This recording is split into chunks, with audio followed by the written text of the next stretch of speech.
A man dies in Munich in 1920, and the entire discipline of sociology stops to mourn.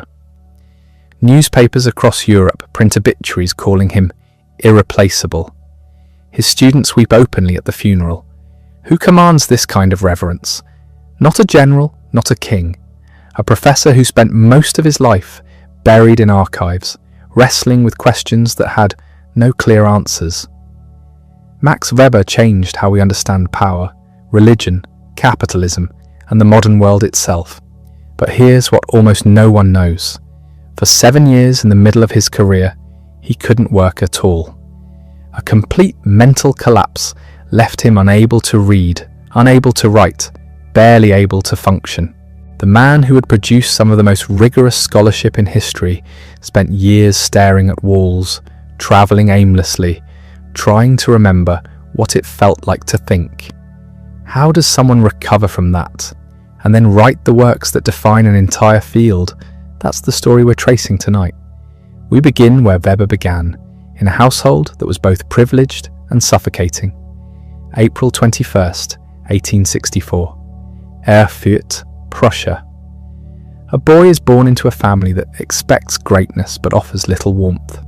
His father, Max Weber Sr., is a lawyer and politician, a man who has clawed his way into the upper ranks of German society. He's prosperous, well-connected, and utterly domineering. What he says in his household is law, and he enforces that law with the casual cruelty of someone who believes authority justifies itself. His mother, Helene Fallenstein Weber, is something else entirely. Deeply religious, intellectually curious, morally serious in a way that borders on anguish. She reads theology, debates ethics, and struggles constantly with the gap between the Christian ideals she believes in and the comfortable bourgeois life she actually lives. In another era, she might have been a scholar herself. Instead, she pours her intellect into her children. Young Max is the eldest son, and from the beginning, he's caught between these two forces. His father wants him tough, practical, successful, in the ways that matter to Prussian society. His mother wants him good, thoughtful, aware of the moral weight of every decision. It's not a tension that can be resolved, it can only be endured. The household is materially comfortable. There are servants, fine furniture, books lining the walls, but emotional comfort, that's scarce. Max Sr. doesn't discuss, he pronounces. Helene doesn't argue directly. She withdraws into pained silence. The children learn early that safety lies in intellectual achievement, in being impressive enough that their father's approval might occasionally be won. Max, the younger, throws himself into that game. By age 4, he's reading. By age 8, he's devouring history books meant for adults. He writes essays on ancient Rome, on the Holy Roman Empire, on the structure of feudal society. His parents discover these papers lying around the house, dense analyses written in a child's handwriting. But he's not a prodigy in the sense of being effortlessly brilliant. He's a grinder. He reads compulsively because reading is safe, because books don't judge or demand or withdraw affection based on your performance. The intellectual life becomes his refuge. At 13, he enters the gymnasium, the elite secondary school that prepares boys for university. He excels immediately, not just in classics and history, but in everything. Languages, mathematics, philosophy.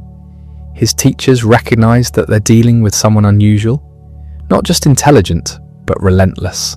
A mind that won't let go of a problem until it's been solved to his satisfaction. His classmates find him strange. He's not interested in the social hierarchies of adolescence, the games of status and belonging that consume most teenagers. He's polite but distant, friendly but fundamentally elsewhere. His real life is happening in his head, in the conversations he's having with Cicero and Machiavelli and whoever else he's reading that week. At home, the tension between his parents deepens. Max Sr. grows more authoritarian with age, more certain that his way is the only way. Helene's religious convictions intensify, sharpening into a kind of moral perfectionism that makes everyday compromises feel like betrayals. Young Max watches this, absorbs it, says nothing. In 1882, at 18, he enters the University of Heidelberg to study law. It's the expected path for someone of his background. His father was a lawyer. His father's connections are in legal and political circles, and law offers a clear route to the kind of respectability that matters in Wilhelmina Germany. But Weber doesn't approach law the way most students do. He's not content to memorize statutes and precedents. He wants to understand the underlying logic, the historical development, the social forces that shape legal systems. A lecture on Roman law becomes an excuse to read everything written about Roman property relations. A seminar on commercial law sends him into the archives to trace how merchant practices evolved across centuries. His professors notice, this isn't normal student diligence, this is something close to obsession. After 3 semesters at Heidelberg, Weber transfers to the University of Strasbourg for military service. It's required a year in uniform that most young men simply endure. Weber endures it too, but he also uses the time. Stationed in Strasbourg, he attends lectures, reads, writes letters to professors, back in Heidelberg, debating points of legal theory. Even in a barracks, he's working. Then he returns to Berlin, to the university there, and to his parents' house. He's 21 now, and the choice to live at home is strategic. Berlin offers better resources, better professors, better access to the archives and libraries he needs. But it also means returning to the atmosphere that shaped him, that careful dance around his father's authority and his mother's silent suffering. He throws himself into work with even greater intensity. Law, economics, history, philosophy. He's not just studying these fields separately. He's trying to understand how they connect, how legal structures emerge from economic conditions, how ideas shape institutions, and institutions shape ideas. It's the beginning of what will become his life's project. In 1886, he passes his first legal examination with distinction. No one is surprised, but instead of immediately entering practice, he decides to pursue a doctorate. The topic he chooses reveals where his mind is going, a study of medieval trading companies and their legal structures. It's technical, dense, the kind of subject that makes most people's eyes glaze over. Weber attacks it like he's been personally insulted by every unsolved question in the field. He reads sources in Latin, Italian, French, Spanish. He traces the evolution of commercial law across centuries, showing how economic pressures forced legal innovations, how the needs of merchants gradually reshaped the institutions that governed them. The dissertation runs to hundreds of pages of meticulous scholarship. He completes it in 1889. He's 25 years old and already producing work that established scholars struggle to match. But here's what's happening beneath the surface. The intensity is starting to crack him. He's sleeping 4 or 5 hours a night, working the rest. His health begins to show strain. Headaches, digestive problems, a general exhaustion that no amount of rest seems to touch. Friends suggest he slow down. He ignores them. In 1891, he submits his Habilitationsschrift, the second dissertation required to become a university professor in Germany. The topic is even more forbidding than his doctorate, the agrarian history of ancient Rome. He examines how land ownership patterns, labour systems, and agricultural practices shaped Roman society and eventually contributed to its collapse. It's brilliant, exhaustive, and nearly unreadable in its density. Weber doesn't write for a general audience. He writes for the handful of people capable of following his arguments through thickets of evidence and qualification. The work is accepted. At 27, Max Weber is qualified to teach at a German university, one of the youngest scholars to reach this level. The path to an academic career is open, but something else is also open now, a crack in the foundation that will soon become a chasm. During these years, Weber meets a woman who will change his life in ways neither of them can predict.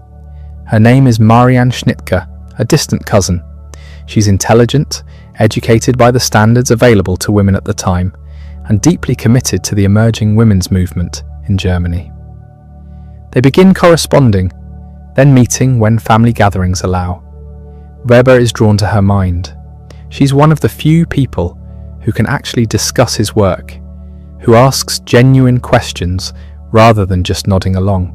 For Marianne, Weber represents something rare, a man who takes women's intellectual lives seriously, who doesn't dismiss her ideas simply because of her gender. They marry in 1893. Weber is 29, Marianne 23. It should be the beginning of a partnership. In many ways, it is. But it's also the beginning of something stranger and more troubled than either of them anticipates. The marriage is never consummated. This fact will remain private during their lifetimes, revealed only decades later through Marianne's papers. Why? The historical record offers no clear answer. Some biographers suggest Weber's puritanical upbringing created psychological barriers he couldn't overcome. Others point to his deteriorating mental health. Still others suggest the marriage was more intellectual partnership than romantic union from the start. What's certain is that both Max and Marianne remain committed to each other for the rest of his life. They live together, work together, support each other's projects, but the relationship exists in a space that defies conventional categories. While his personal life settles into this unusual arrangement, Weber's professional life accelerates. In 1893, he's appointed Associate Professor of Commercial Law at the University of Berlin. It's a significant position, but not quite the full professorship he's aiming for. Then in 1894, an opportunity arrives. The University of Freiburg offers him a full chair in economics. It's not his primary field, law is, but Weber has never respected disciplinary boundaries anyway. He accepts. The move to Freiburg should be liberating. Away from Berlin, away from his father's house, finally independent. But Weber brings his work habits with him. The 4-hour nights, the compulsive reading, the inability to leave a question unresolved.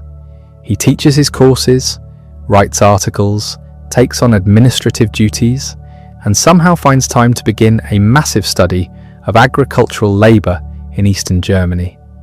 The study is vintage Weber, empirical, detailed, searching for the social and economic forces shaping worker behaviour. He doesn't just collect statistics, he tries to understand the lived experience behind them. Why do workers make the choices they make? How do cultural traditions interact with economic pressures? What does it mean that German agriculture is increasingly dependent on Polish migrant labour? These aren't just academic questions, they're politically charged in an era of rising nationalism. Weber's conclusions that German landowners' pursuit of profit is undermining German cultural dominance in the East enrage conservatives. He doesn't care. The evidence leads where it leads. In 1896 he moves again, this time to the University of Heidelberg, another full professorship, this time in economics at one of Germany's most prestigious universities. At 32 he's arrived. Everything he's worked towards since childhood is his. And that's when his father dies and everything collapses. The death comes suddenly, unexpectedly, after a bitter argument. Max Sr. visits Heidelberg in summer 1897. The old conflicts surface immediately. The father's authoritarianism, the son's barely contained resentment, decades of tension compressed into a few days. They fight badly. Max tells his father things that have been building for years. The old man leaves angry. Weeks later, Max Sr. dies. There's no reconciliation, no final peace, just the fight, and then death, and then the weight of everything unsaid, and everything said too harshly. Max Weber collapses, not immediately, not at the funeral. The breakdown comes slowly, methodically, like everything else in his life. First the insomnia worsens, then the anxiety attacks begin. He stands in front of his lecture hall and finds he cannot speak. The words that once flowed so easily now catch in his throat. His hands shake. His vision blurs. He tries to push through. This is what Webers do. You work, you endure, you master yourself through sheer force of will, but the body has its own logic. By early 1898, he can barely function. He resigns from teaching duties, though he keeps his position at Heidelberg. Temporary, he tells himself. A brief rest, then back to work. The rest lasts 7 years. What modern medicine would likely diagnose as severe depression, combined with anxiety disorder, Weber experiences as total psychic collapse. He cannot read for more than a few minutes without overwhelming fatigue. He cannot write. He cannot think clearly. The mind that had been his greatest asset, his escape from his father's house, his path to independence, simply stops working. Marianne becomes his caretaker. She manages the household, shields him from demands, handles correspondence. The woman who married an intellectual partnership finds herself nursing a broken man. Some biographers paint her as saint, others as controlling. The truth is probably simpler. She does what needs doing. Weber tries various cures, each fashionable in its time, each equally useless. He travels to Italy. The change of scenery does nothing. He visits sanatoriums in Switzerland and Austria. The rest cure, the water cure, the mountain air, nothing works. He spends months in near Catatonia, staring at walls, unable to engage with the world that once fascinated him. His colleagues are sympathetic at first, then puzzled, then quietly dismissive. Mental illness carries enormous stigma in Wilhelmina, Germany. Real men don't break down. Real scholars don't lose their nerve. Weber's absence from academic life stretches from months into years. His position at Heidelberg remains technically his, but everyone knows he's not coming back. Not really. The few visitors allowed to see him report a ghost. The vitality, the intensity, the fierce intelligence, all seemingly gone. What remains is a hollow man who occasionally manages a few minutes of conversation before exhaustion overwhelms him again. But something is happening beneath the surface. Weber isn't just broken. He's being forced to confront everything he'd avoided through work. The relationship with his father, his own driven nature, the cost of his ambitions, the structure of his marriage. Questions he'd buried under productivity now demand answers he can't provide.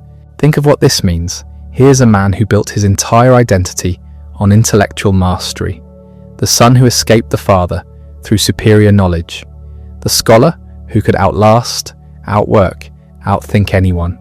And now that's gone. The tool he used to build himself has shattered. Years pass. 1900 arrives. The new century that will be defined by mass politics, industrial warfare, and the collapse of old certainties. Weber experiences it from sickbeds and sanatoriums, watching time move while he stands still. Then gradually, recovery begins. Not dramatic, not sudden, just small improvements. He can read again, a little. He can write briefly. The anxiety recedes enough that he can take short walks, receive limited visitors, engage with ideas in measured doses. By 1903, he's attempting scholarship again. Not teaching, that's still impossible, but writing. He starts with reviews of other people's work. Short pieces, nothing too demanding. The academic community watches skeptically. Is this real recovery, or just another false start? And then something strange happens. Weber doesn't return to his old research. He doesn't pick up where he left off. Instead, he becomes obsessed with a question that seems to come from nowhere. Why did capitalism develop in the West and not elsewhere? What made Europe different? It's not a new question. Economists and historians have debated it for decades, but Weber approaches it from an angle no one expects. He starts reading about Protestant theology. He dives into religious history. He examines Calvinist doctrine with the same intensity he once brought to agricultural statistics. His colleagues are baffled. Weber's a sociologist, an economist, a legal scholar. What's he doing in theology? But Weber sees something others miss: a connection between religious belief and economic behaviour, between the Protestant emphasis on worldly success as a sign of divine favour and the accumulation of capital that defines modern capitalism. He writes furiously now, the breakdown that lasted 7 years gives way to explosive productivity. Between 1904 and 1905, he produces one of the most influential essays in social science history, The Protestant Ethic and the Spirit of Capitalism. The argument is elegant and controversial.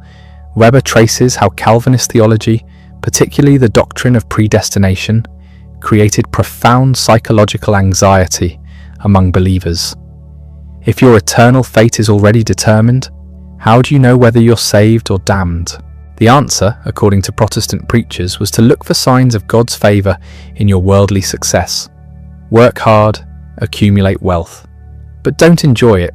That would be sinful. Instead, reinvest, build, expand. This creates, Weber argues, a unique mentality, the Protestant work ethic, a compulsion to labour not for pleasure or consumption, but as proof of salvation. And this mentality, he suggests, provided the cultural foundation for modern capitalism. Not the cause, he's careful to emphasise, one cause among many, but a crucial one that other explanations miss. The essay ignites debate immediately. Some scholars embrace it as breakthrough insight. Others attack it as oversimplified, historically inaccurate, or theologically naive. The Catholic Church is predictably offended. Protestant scholars split. Everyone has an opinion. But here's what's remarkable. The man who wrote this is the same man who spent 7 years unable to read. The breakdown didn't destroy Weber's intellect. It transformed it. The pre-collapse Weber was brilliant but conventional, working within established frameworks. The post-collapse Weber sees connections others miss, asks questions that seem to come from outside normal academic discourse. What happened during those lost years? We can only speculate, but it's as if the destruction of his old self cleared space for something new. The driven, compulsive scholar became someone more reflective, more willing to explore uncomfortable territories.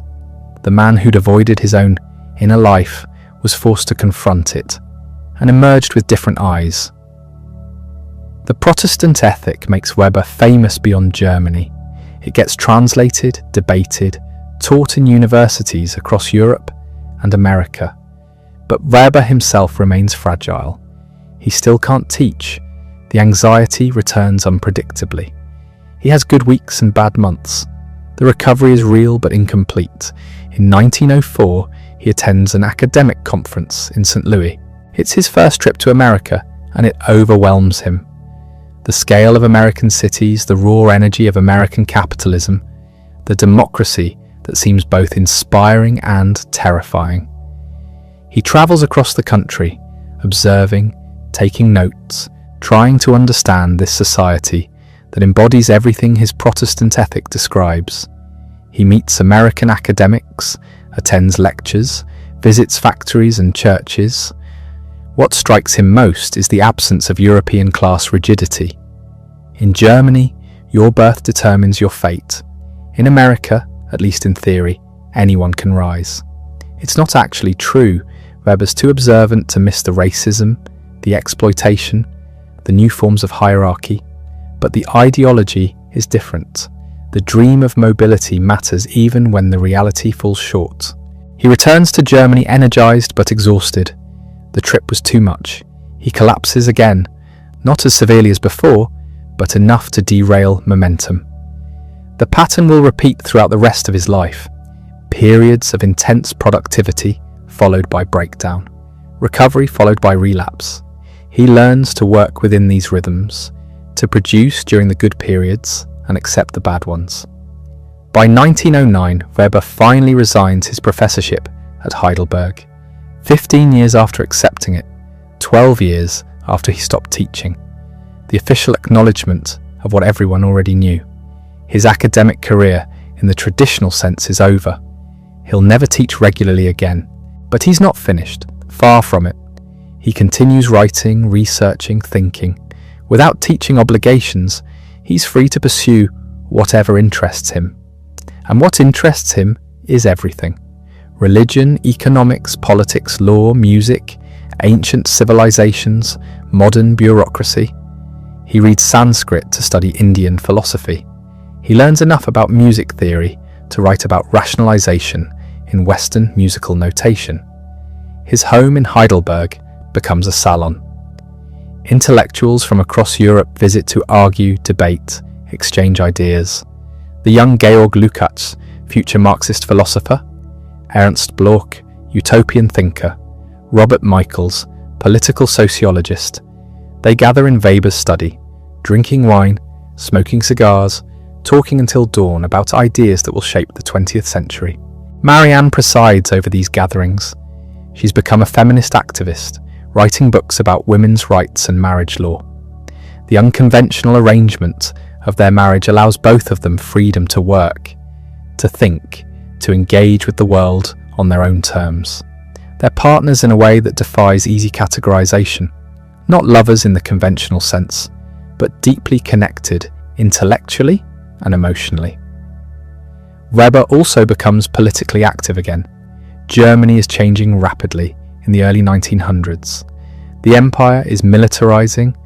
The Kaiser is pursuing aggressive foreign policy. Weber watches with alarm as the structures of Wilhelmina Germany grow more rigid, more authoritarian, more disconnected from democratic accountability. He writes newspaper articles warning about the dangers of bureaucratic ossification. He joins the Progressive People's Party, advocating for parliamentary reform. He argues that Germany needs stronger democratic institutions, that the Kaiser's personal rule is unstable and dangerous. These aren't popular positions among German elites. Weber doesn't care. Then August 1914 arrives. The war that will destroy everything begins. Weber is 50 years old, too old for military service, but he's desperate to contribute. He helps organize military hospitals. He serves on government committees. He travels to Brussels to advise on occupation policy. What he sees horrifies him. The German military is committing atrocities in Belgium. The occupation is brutal, counterproductive, turning potential allies into enemies. Weber writes reports arguing for restraint, for smarter policy. He's ignored. The military doesn't want advice from intellectuals. They want victory through force. As the war drags on, Weber's initial patriotism curdles into disgust. Not at Germany's cause, he never becomes a pacifist, but at the incompetence, the cruelty, the stupidity of how the war is being conducted. He watches his country stumble toward disaster and can do nothing to stop it. By 1917, with America entering the war and Russia collapsing into revolution, Weber knows Germany has lost. The question now is what comes after. Can Germany build a stable democracy from the ruins of empire? Or will it descend into chaos? He begins writing again, furiously, not about Protestant ethics or Indian philosophy, about power, about legitimacy, about how political authority actually works. The questions that will consume his final years are taking shape. What makes people obey? Why do they accept some rulers and reject others? How do charisma, tradition, and legal rational authority interact? These aren't abstract academic questions anymore. They're urgent, practical problems for a civilization tearing itself apart. Weber is trying to understand not just what is happening, but what might come next. And what he sees terrifies him more than anything in his life so far. November 1918. The war ends. Germany has lost. The Kaiser abdicates and flees to Holland. The empire collapses in a matter of days. What replaces it is chaos. Workers' councils seize power in major cities. Communist revolutionaries try to replicate the Bolshevik takeover they've just witnessed in Russia. The far right organizes paramilitary groups. Street fighting breaks out. Political assassinations become routine.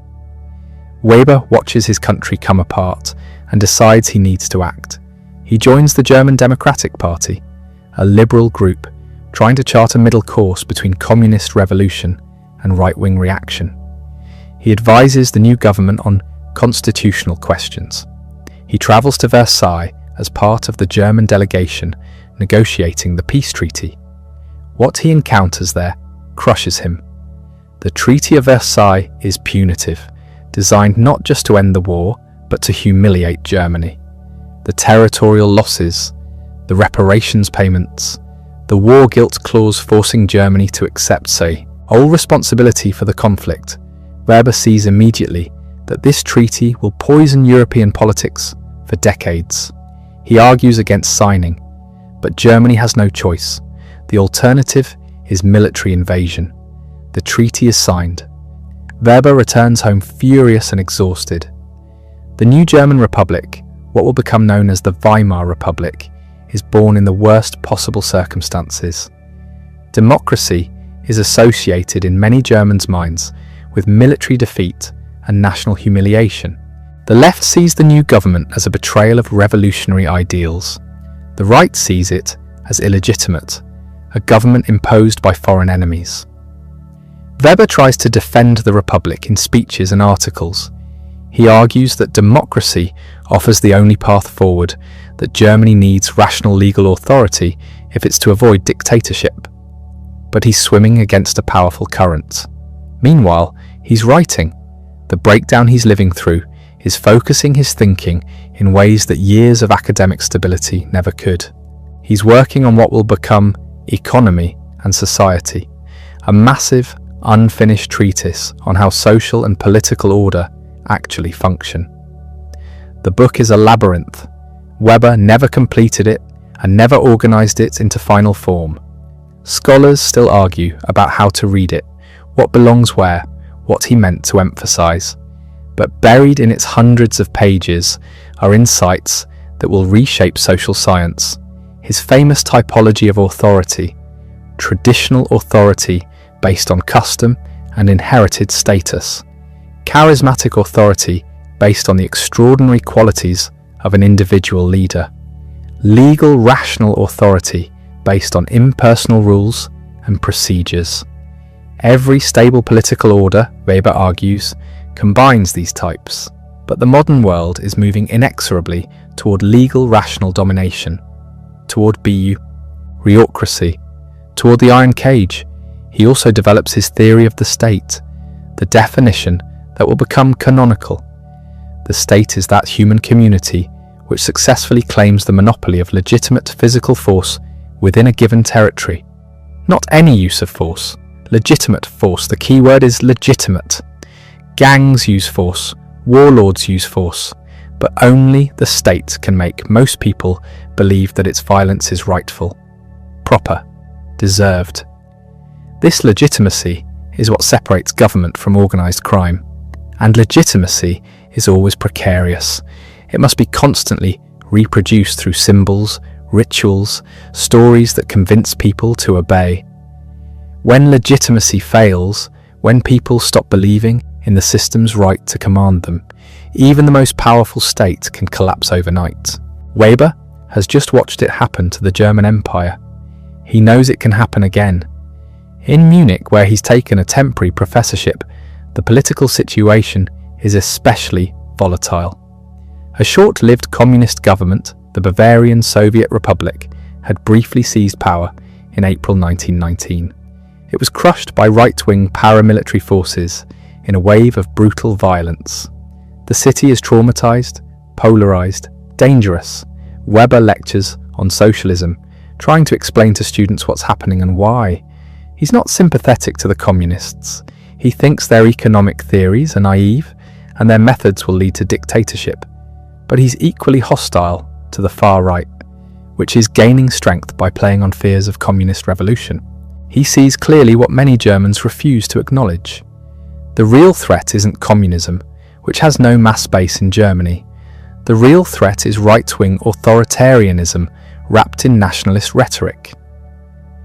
In January 1920, Weber gives what will become one of his most famous lectures, Politics as a Vocation. The room is packed with students desperate for guidance in a world that seems to have lost all moorings. Weber speaks for 2 hours without notes. He talks about what politics actually is. Not what people wish it were. Not the idealized version taught in civics classes. But the real thing. The struggle for power. Politics means striving to share power or to influence the distribution of power, either among states or among groups within a state. That's it. That's what politics is. Everything else is decoration. He distinguishes between two fundamentally different ethical orientations: the ethic of ultimate ends and the ethic of responsibility.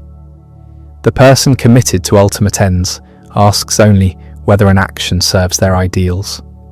The pacifist who refuses to fight even if it means his country's conquest. The revolutionary who accepts any amount of violence if it advances the cause. The religious zealot who follows divine commands regardless of consequences. These people judge actions by their alignment with absolute principles. The person committed to the ethic of responsibility asks different questions. What will actually happen if I do this? What are the likely consequences? Can I live with those consequences? This person accepts that good intentions aren't enough. That moral action requires thinking through outcomes. Weber isn't saying one ethic is right and the other wrong. He's saying they're incompatible. And anyone serious about politics must primarily embrace the ethic of responsibility, because politics is about consequences, about what actually happens to real people in the real world. The student who wants to enter politics while keeping his hands clean is a fool. Politics is made with the head, not with other parts of the body or soul. And yet, there's a paradox at the heart of political life. The person who practices the ethic of responsibility, who calculates consequences and makes hard compromises, can become cynical, can lose sight of what they're fighting for. The person who maintains passionate commitment to ultimate ends, who refuses to compromise their ideals, can accomplish nothing. The mature politician needs both, passion and perspective, conviction and calculation, the ability to believe deeply in something while still thinking clearly about how to achieve it. This is rare. Most people are pulled entirely to one side or the other. They become either cold calculators or ineffective idealists. The great political leader combines them. And here Weber introduces the concept that will haunt 20th century politics: charisma. The term comes from theology. It means gift of grace. Weber strips away the religious meaning and makes it sociological. Charismatic authority is domination based on the exceptional qualities of an individual. The leader who seems to possess supernatural powers, heroic qualities, extraordinary vision. People follow charismatic leaders not because of tradition or law, but because they believe in the leader's special nature. Charismatic authority is inherently unstable. It depends on success. The charismatic leader must deliver miracles, victories, transformative change. When the miracles stop, the authority evaporates. Weber sees charismatic leadership emerging in moments of crisis, when traditional authority has failed and legal rational authority hasn't yet solidified, when people are desperate for someone to save them. Germany in 1920 is exactly such a moment, and Weber knows what's coming. He can see the space opening for a charismatic demagogue, someone who will promise to restore Germany's greatness, someone who will blame scapegoats for the nation's humiliation, someone who will reject democratic process in favour of personal will. He doesn't know the name yet. Adolf Hitler is still an obscure agitator, but Weber understands the type. He's describing the political logic that will make Hitler possible. The lecture ends. Students applaud, some are inspired, others are disturbed. Weber has told them that politics requires getting your hands dirty, that good intentions lead to hell as often as evil ones, that democracy is fragile and charismatic leadership is dangerous. These aren't comforting messages. A few months later, Weber moves to Munich permanently. He's accepted a chair at the university. He's writing constantly now, working on the revisions to his Protestant ethic thesis, developing his comparative studies of religion, mapping out what will become the theory of rationalization that ties his entire life's work together. The rationalization thesis is Weber's grand narrative of Western history, his answer to Marx's materialism and Hegel's idealism. The story goes like this. The West has undergone a unique process over the past several centuries, a process of increasing rationalization, of bringing more and more areas of life under systematic, calculable, rule-governed control. This process appears in multiple spheres simultaneously. In religion, the move from magic and ritual to ethical monotheism, from trying to manipulate divine forces to following rational moral codes. In law, the development of systematic legal codes based on abstract principles rather than case-by-case tradition. In administration, the rise of bureaucracy with its impersonal rules and hierarchical organization. In economic life, the emergence of capitalism with its methodical pursuit of profit through rational calculation. In science, the systematic investigation of nature through controlled experiment and mathematical analysis. In music, the development of harmonic theory and standardized notation. Each sphere follows its own logic, but they're connected. They're all expressions of the same underlying drive toward rationality, toward making the world calculable, predictable, controlled. This process has produced enormous benefits: modern science, industrial productivity, legal predictability, administrative efficiency. But it's also created the iron cage. As rationalization advances, life becomes more organized, but also more constrained. More efficient, but less meaningful. The bureaucrat following procedures. The worker reduced to a function in a machine. The scientist who knows everything about his specialized field, but nothing about what it all means. Weber sees rationalization as both liberation and imprisonment. It frees us from the arbitrary authority of tradition and the chaos of magic. But it traps us in systems of control that nobody fully understands or can escape. And there's no going back. You can't unrationalize society. The knowledge has been gained. The systems have been built. The old enchantments are broken forever. The only question is whether we can live with the consequences, whether we can find meaning in a disenchanted world. Weber is racing to finish his work. He knows his health is fragile. The breakdown years ago damaged something that never fully healed. He pushes himself anyway, working late into the night, smoking constantly, drinking coffee and wine to keep going. His lectures are packed. Students sense they're witnessing something important. Weber speaks with an intensity that's almost frightening. His eyes burn, his voice rises. He's not just teaching, he's warning. Marianne worries about him. She can see the toll this work is taking, but she knows better than to try to stop him. He's finally doing what he was meant to do, finally bringing together all the threads of his life's research into a comprehensive vision. The war destroyed his faith in progress. The revolution and its aftermath destroyed his faith in reason's automatic triumph. What remains is the clear-eyed analysis of how power actually works, how legitimacy is created and destroyed, how rationalization advances and why it can't be stopped. June 1920. Weber catches a cold. He ignores it, keeps working. The cold develops into pneumonia. Antibiotics don't exist yet. There's nothing to be done but wait and hope. He dies on June 14th, 1920. He's 56 years old. The work is unfinished. Economy and society exists only as fragments and drafts. The comparative religion studies are incomplete. The grand synthesis he was building remains in pieces. Marianne will spend years organizing his papers, preparing manuscripts for publication, defending his legacy. The world he tried to understand and warn about is about to get much worse. The Weimar Republic that emerged from Germany's defeat was democracy built on quicksand. Hyperinflation would soon destroy the middle class. Political violence would become routine. And within 13 years, the rational legal authority Weber analysed would produce something he never anticipated: a system where legality itself became the instrument of absolute horror. But Weber's ideas survived him. His students scattered across Europe and America, carrying his concepts with them.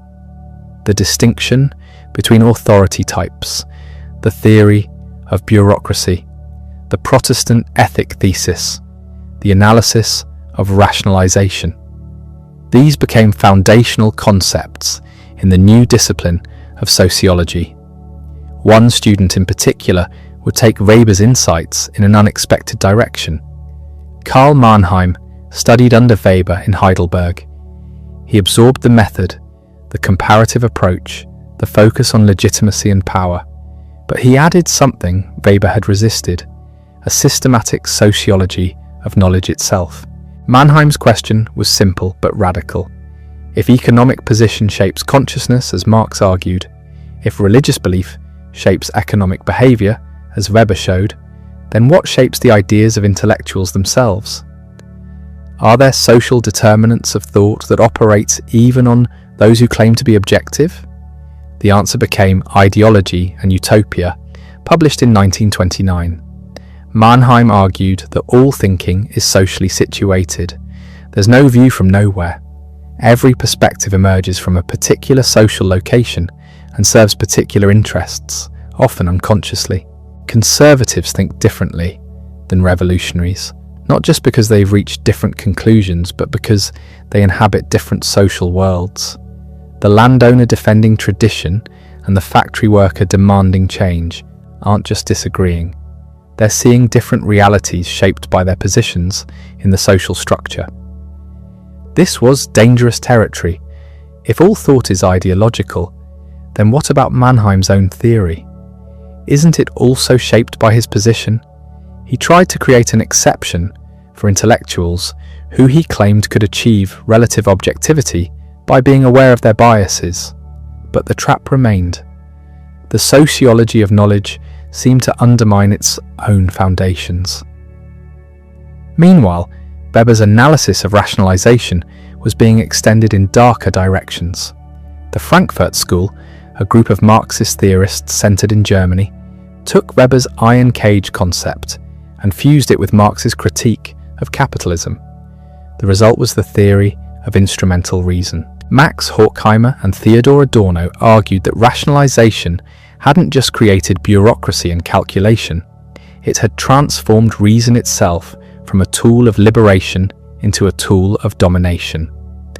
Enlightenment rationality, which promised to free humanity from myth and superstition, had become its own form of mythology, a mythology of control.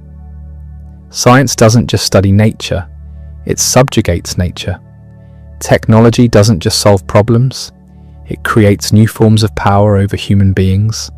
The factory doesn't just organize production, it disciplines bodies and minds. The culture industry doesn't just entertain, it manufactures consent. They wrote this in California, in exile from Hitler. The most rational society in European history had produced the most irrational outcome. The bureaucratic state, the technological prowess, the systematic organization, all of it mobilized for genocide. Weber's prediction about the iron cage had come true in ways nobody imagined. But there was another heir to Weber's legacy, working in a very different direction. Talcott Parsons was an American sociologist who discovered Weber's work in the 1920s while studying in Germany. He translated the Protestant ethic into English, introducing Weber to the Anglophone world. Parsons saw in Weber's work the foundation for a grand theory of social systems. He stripped away the pessimism, the cultural specificity, the historical contingency. What remained was an abstract model of how societies maintain order through shared values and complementary roles. In Parsons' hands, Weber's analysis of legitimacy became functionalism. Social institutions exist because they fulfill necessary functions. Religion provides meaning. Family socializes children. Economy allocates resources. Each institution contributes to the stability of the whole. This was Weber domesticated. Weber made safe for American academia. The iron cage became the social system. Rationalization became modernization. The disenchantment of the world became secularization. All the anxiety, all the tragedy drained away. What remained was a theory that explained how things worked without asking whether they should work differently. By the 1950s, Parsonian functionalism dominated American sociology. Weber was taught in every university, but it was a particular Weber, the theorist of modernization and bureaucracy. Not the prophet of disenchantment, not the analyst of charismatic disruption, not the pessimist who saw rationalization as a trap. Then came the 60s, and suddenly Weber's darker insights became relevant again. Students reading Politics as a Vocation discovered the lecture on power and responsibility. Activists reading the essays on bureaucracy found tools to critique the very institutions Parsons celebrated. The iron cage became a rallying cry against conformity and alienation. C. Wright Mills, a maverick American sociologist, revived Weber's analysis of power elites. He showed how corporate executives, military leaders, and political officials formed an interconnected ruling class. Not through conspiracy, but through shared interests and worldviews. Weber's concept of the status group explained it perfectly. In Europe, Raymond Aron used Weber to challenge both Marxism and American optimism. Aron argued that industrial society, whether capitalist or communist, faced the same problems of rationalization and bureaucracy that Weber identified. The Soviet Union hadn't escaped the iron cage, it had built an even stronger one. Meanwhile, Weber's methodology was being tested in new contexts. Clifford Geertz, an anthropologist, took the interpretive approach Weber pioneered and applied it to Indonesian and Moroccan societies. Geertz argued that culture must be read like a text. That understanding meaning requires deep immersion in local contexts. That comparison is possible only after you've grasped each culture on its own terms. This was pure Weber, the same method that led to the Protestant ethic and the comparative religion studies. But Geertz pushed it further, arguing that cultures aren't systems to be explained, but webs of significance to be interpreted. There's no grand theory waiting to be discovered, only thick description of particular meanings in particular places. The question of capitalism's origins remained contested. Was Weber right that ideas shaped economic development? Or was Marx correct that material conditions determined consciousness? The debate never resolved because both were partly right. Economic historian David Landes showed that Protestant regions did develop faster than Catholic ones in early modern Europe, but he also showed that institutions mattered: property rights, legal systems, educational access. You couldn't reduce it to either ideas or material conditions. The causation ran both ways. China became the crucial test case. Weber had argued that Confucianism blocked capitalism because it emphasized harmony over competition, relationships over contracts, tradition over innovation. But in the late 20th century, Confucian societies in East Asia became economic powerhouses.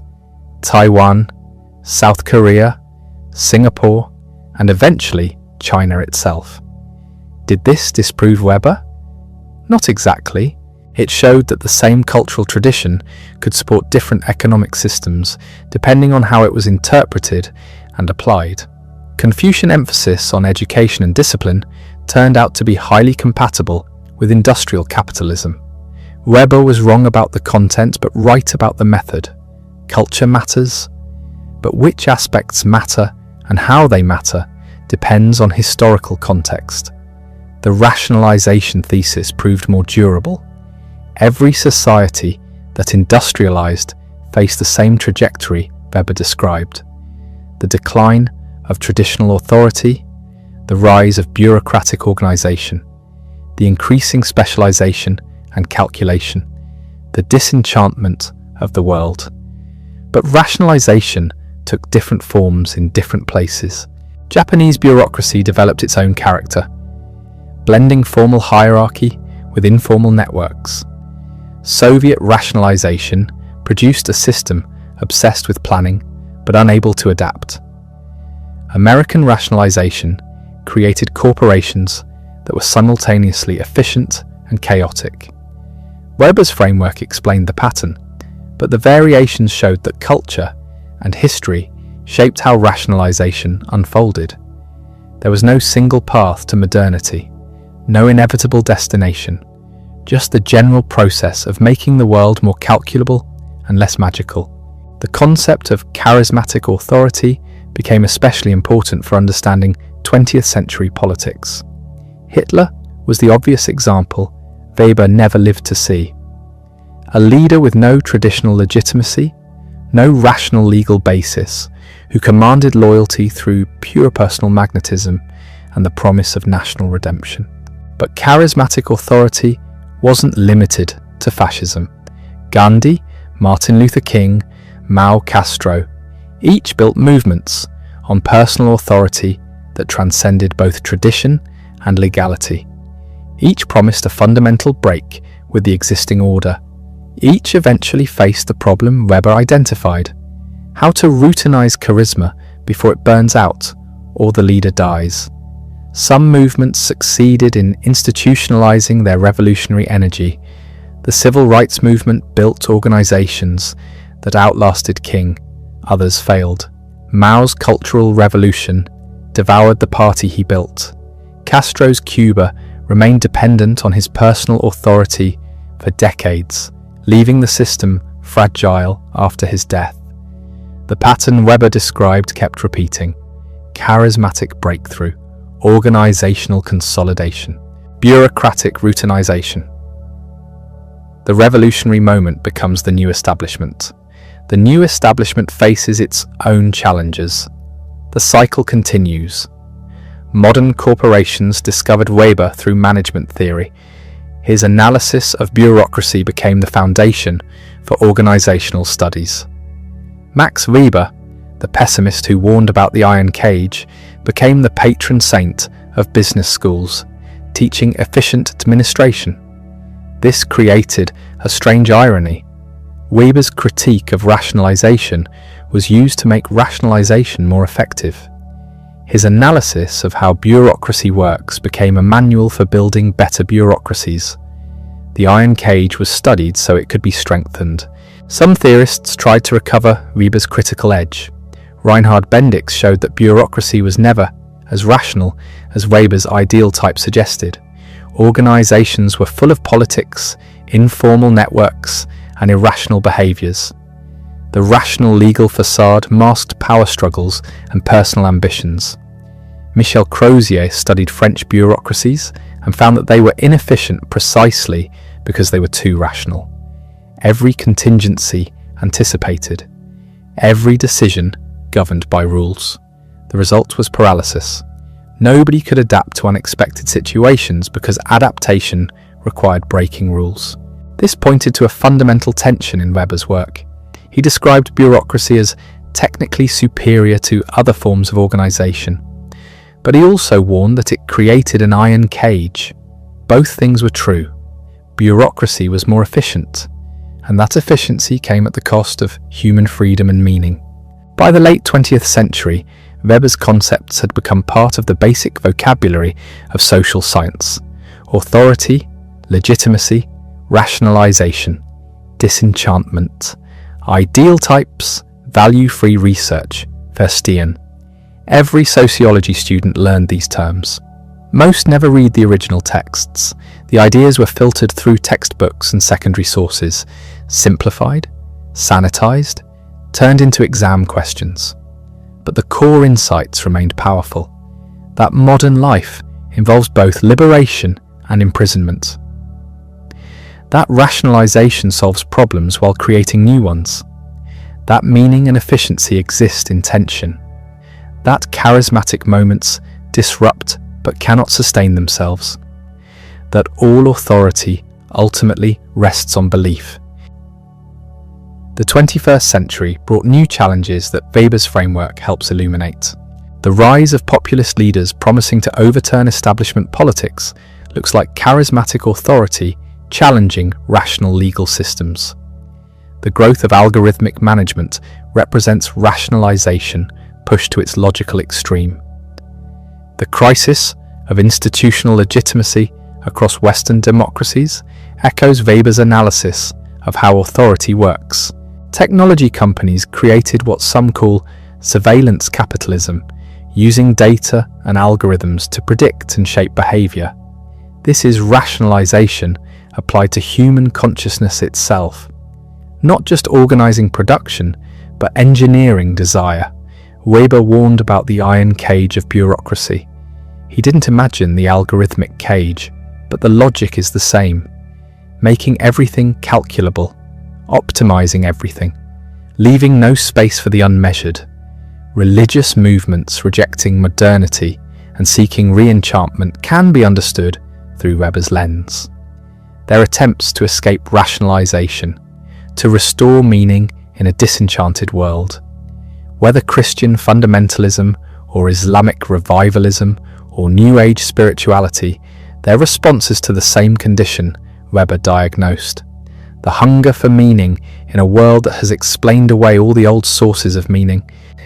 Environmental movements warning about ecological collapse reflect Weber's rationalization thesis.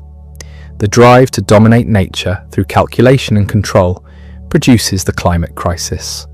Rationalization creates the very catastrophe it claimed to prevent. Weber would recognize this pattern. Efficiency pursued without regard for meaning or consequence generates its own destruction. Contemporary debates about artificial intelligence replay Weber's concerns. Machine learning systems optimize for narrow goals without understanding context or values. They're pure instrumental rationality. Tools that calculate means without questioning ends. The risk isn't that AI becomes conscious. It's that AI perfects rationalization, makes the iron cage inescapable by automating every decision, eliminating human judgment entirely. Weber's sociology remains relevant because he identified something fundamental about modernity, not just historical trends, but deep tensions between freedom and order, between meaning and efficiency, between spontaneity and predictability. These tensions don't resolve.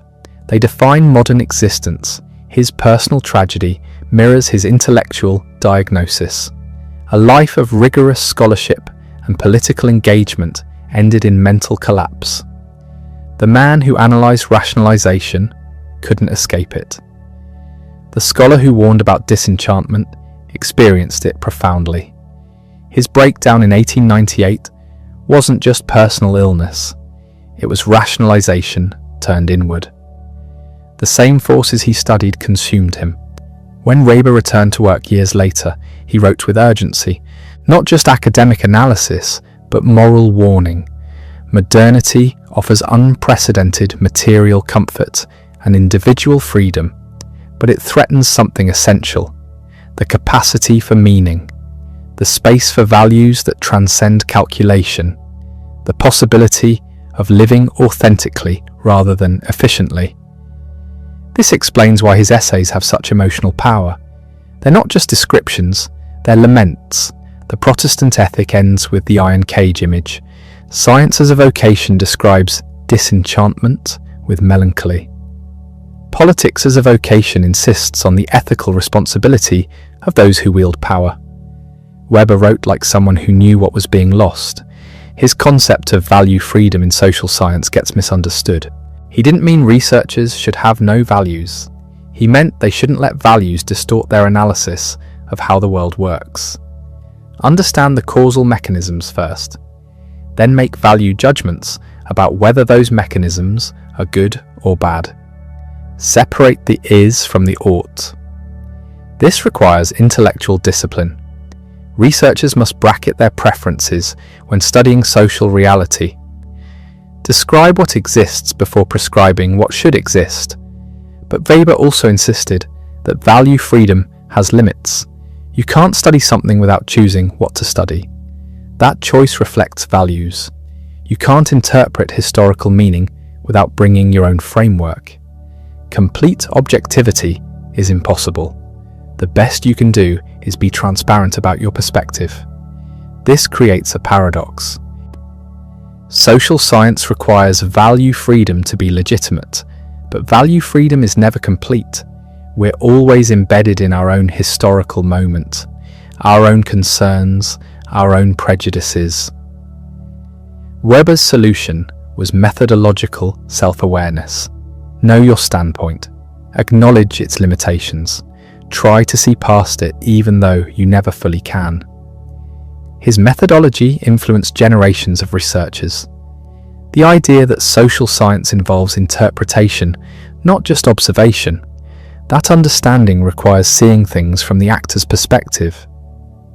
That ideal types are analytical tools, not empirical descriptions. That comparative analysis reveals what's distinctive about particular cases. These principles became standard practice, but Weber's darker insights often get ignored. The textbook version presents him as the theorist of rationalization and bureaucracy. True enough, but sanitized. The full Weber is more disturbing. He saw modernity as a trap we built ourselves, a system that serves us while enslaving us, progress that diminishes what makes life worth living. His pessimism wasn't fashionable in the 20th century.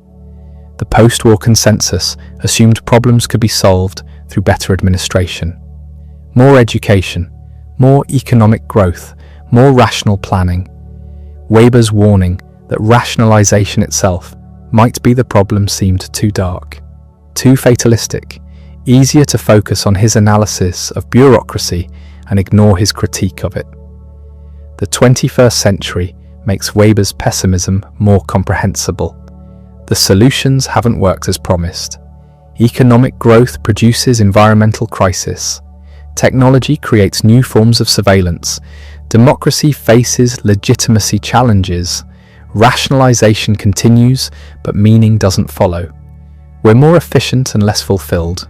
Weber predicted this. Not the specific details, but the general pattern. Modernity's contradictions intensify rather than resolve.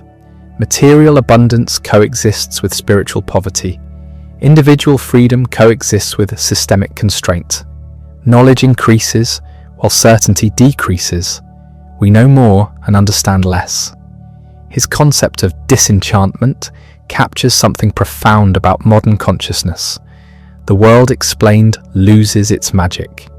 Mystery becomes problem to be solved. Wonder becomes ignorance to be eliminated. Everything must be calculable, predictable, controllable.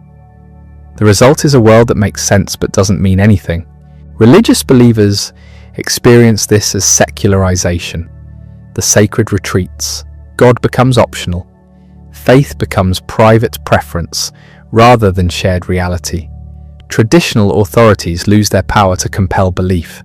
This isn't necessarily bad, but it leaves a vacuum. What provides meaning when the old sources fail? Weber suggested that modern individuals must create their own values.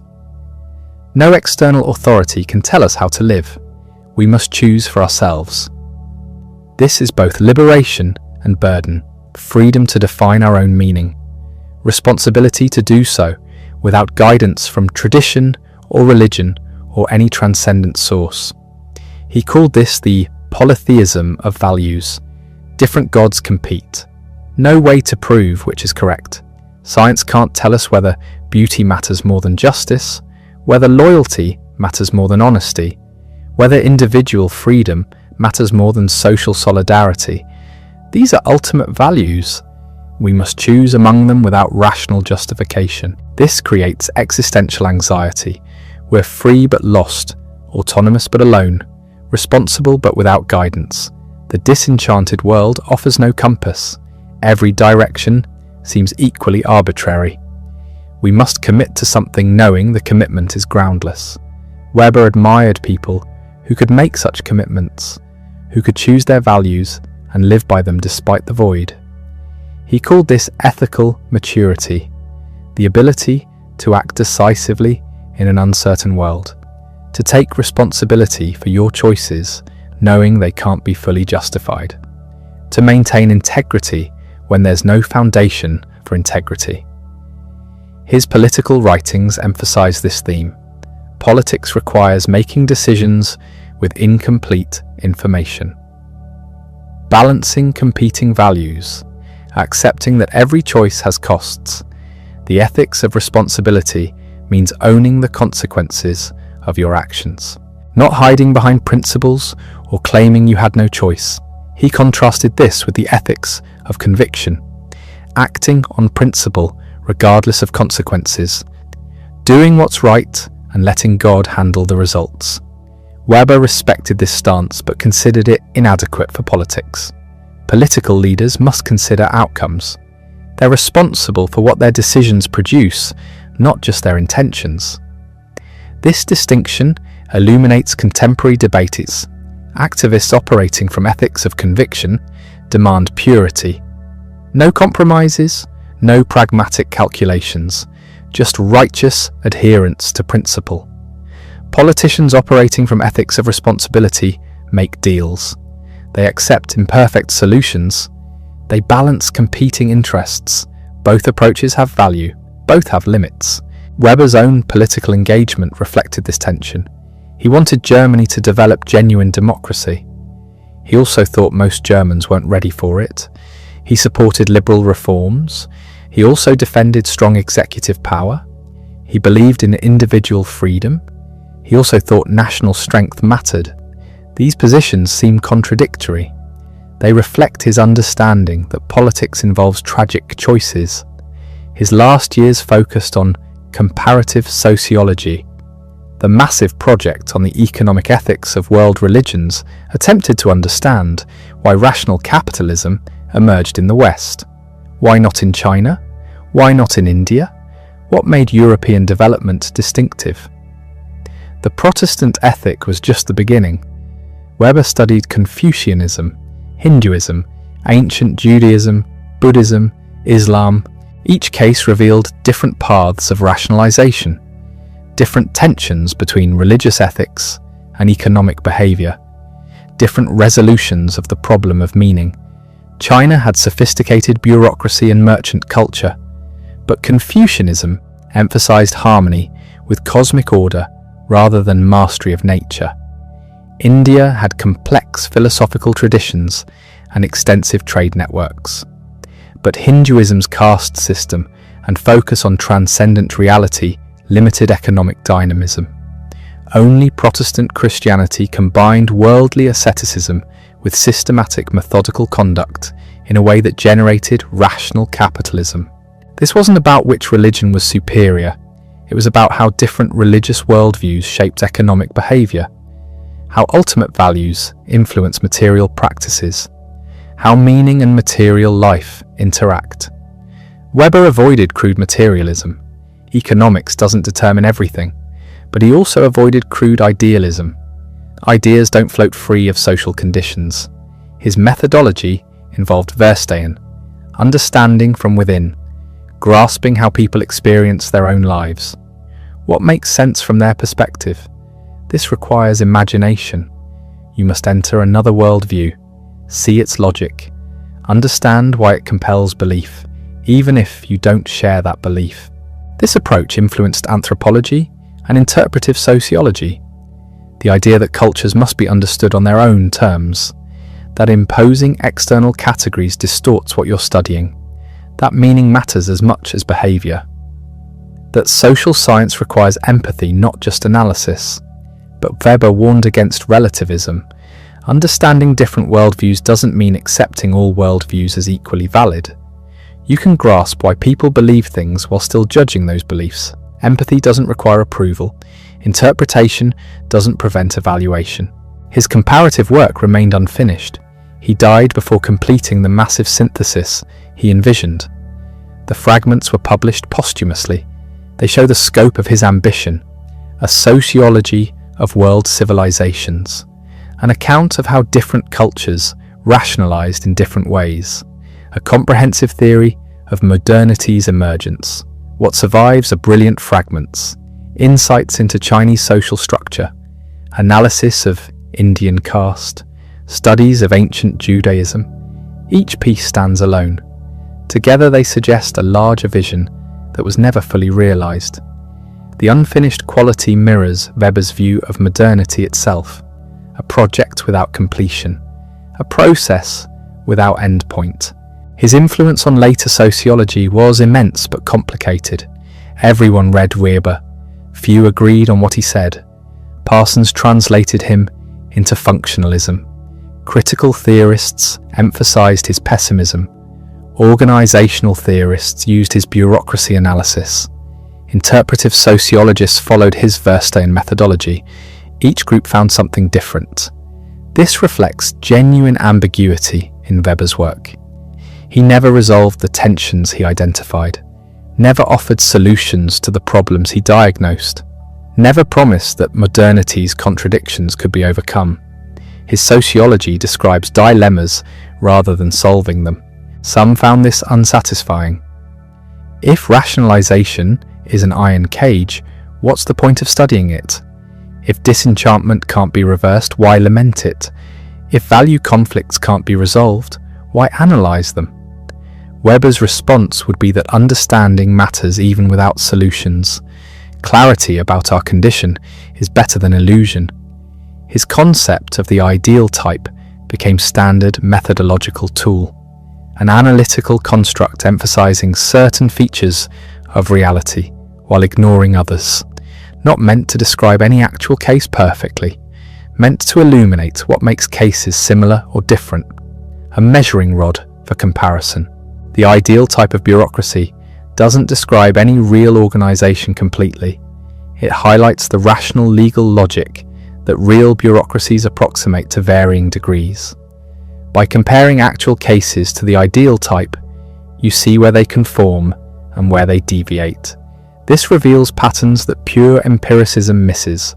Critics argued this was arbitrary. Who decides which features to emphasize? Weber acknowledged the subjective element. Researchers choose what to highlight based on their interests, but not completely arbitrary. The ideal type must be logically consistent. It must help explain actual variation. It must generate insights that purely inductive methods don't. His political sociology influenced democratic theory. The analysis of legitimacy types became standard framework. Traditional authority based on custom, charismatic authority based on personal devotion, rational legal authority based on rules and procedures. Modern states rely primarily on the third type, but elements of the others persist. Political leaders cultivate charisma even in rational legal systems. Tradition influences policy even in democratic regimes. Pure types never exist. Reality always mixes elements. But the analytical distinction helps understand how authority works and why it sometimes fails. Weber died in Munich on June 14, 1920.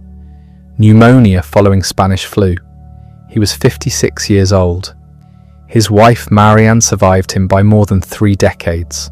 She edited his manuscripts, organized his papers, shaped his posthumous reputation.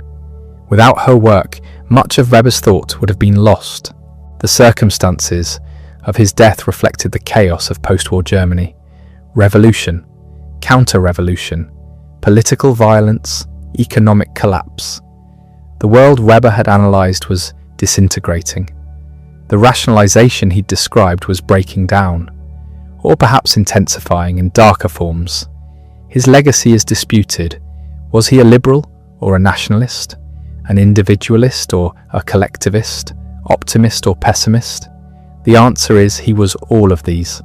Weber contained contradictions. Like modernity itself, like the rationalization process, he devoted his life to understanding. The iron cage metaphor haunts modern consciousness, but Weber never used that phrase. The German term was Stahlhartes Gehäuse. steel-hard casing. Parsons translated it as iron cage in 1930. The image stuck, probably because it captures something Weber meant. Modernity as prison, rationalization as trap, bureaucracy as bars. But Weber's view was more complex. The steel-hard casing wasn't entirely negative. It provided predictability, efficiency, protection from arbitrary power. The cage was also a shelter. This ambivalence runs through everything he wrote. He saw what was lost. He also saw what was gained. He mourned disenchantment. He appreciated rationalization's benefits. He feared bureaucracy. He recognized its necessity. This makes him difficult to claim for any political camp. Conservatives cite his warnings about rationalization. Progressives cite his analysis of domination. Liberals cite his defense of individual responsibility. Socialists cite his critique of capitalism. Everyone finds ammunition. No one gets the whole picture. His influence on 20th century thought extended far beyond sociology. Hannah Arendt read Weber. Her analysis of totalitarianism owes debt to his bureaucracy theory. The banality of evil reflects rationalization logic. Eichmann as bureaucrat, following procedures, maximizing efficiency, pursuing goals without questioning their value. This is Weber's nightmare made real. The Frankfurt School engaged Weber extensively. Marcuse, Adorno, Horkheimer. They saw rationalization as domination, instrumental reason as oppression. The dialectic of enlightenment echoed Weber's disenchantment. Reason turned against itself, calculation replacing meaning, system absorbing life world. Their critique was more Marxist than Weber's, but the Weberian framework shaped it. Jürgen Habermas tried synthesizing Marx and Weber. His theory of communicative action distinguished instrumental rationality from communicative rationality. The former dominates systems like economy and state. The latter operates in life world of everyday interaction. Modernity's pathology is colonization, system logic invading life world, bureaucratic and economic rationality displacing communicative reason. The solution is protecting spaces where people coordinate action through mutual understanding rather than strategic calculation. This is more optimistic than Weber. Habermas believes modernity's potential hasn't been exhausted. Rationalization contains emancipatory possibilities. The problem is imbalance, not rationalization itself. Weber would have been skeptical. He saw no mechanism preventing system expansion. No guarantee communicative spaces would survive. Michel Foucault's analysis of power echoes Weber without acknowledging it. Foucault described how modern institutions discipline subjects through surveillance and normalization. Schools, hospitals, prisons, factories, all create docile bodies through rational techniques. This is rationalization, as Weber conceived it. But Foucault emphasized power's productive aspects. It doesn't just repress, it creates subjects, constitutes identities, generates knowledge. Weber would have recognized this. His analysis of discipline anticipated Foucault's microphysics of power. Pierre Bourdieu's sociology used Weberian concepts while claiming Marxist affiliation. Symbolic domination, cultural capital, distinction. These analyze how power operates through status rather than force, how social hierarchies reproduce through taste and lifestyle, how economic classes become status groups. This is Weber's stratification theory applied to post-war France. Bourdieu made it empirical, tested it quantitatively, but the conceptual framework came from Weber. In organizational theory, Weber became unavoidable. His bureaucracy model shaped management science. Taylorism applied Weberian rationalization to factory floor. Scientific management, time motion studies, standardized procedures, breaking complex tasks into simple routines. This increased efficiency. It also de-skilled workers, turned people into cogs. Weber predicted this. The human relations school reacted against Weberian rationalization. Elton Mayo's Hawthorne studies showed informal organization mattered. Workers weren't just following rules, they created social networks, developed group norms, responded to attention and recognition. Management needed to account for human factors, not just formal structure. This critique assumed Weber ignored informal dynamics. That's not quite fair. He knew formal rules never tell full story, but his ideal type emphasized formal structure. That was its purpose.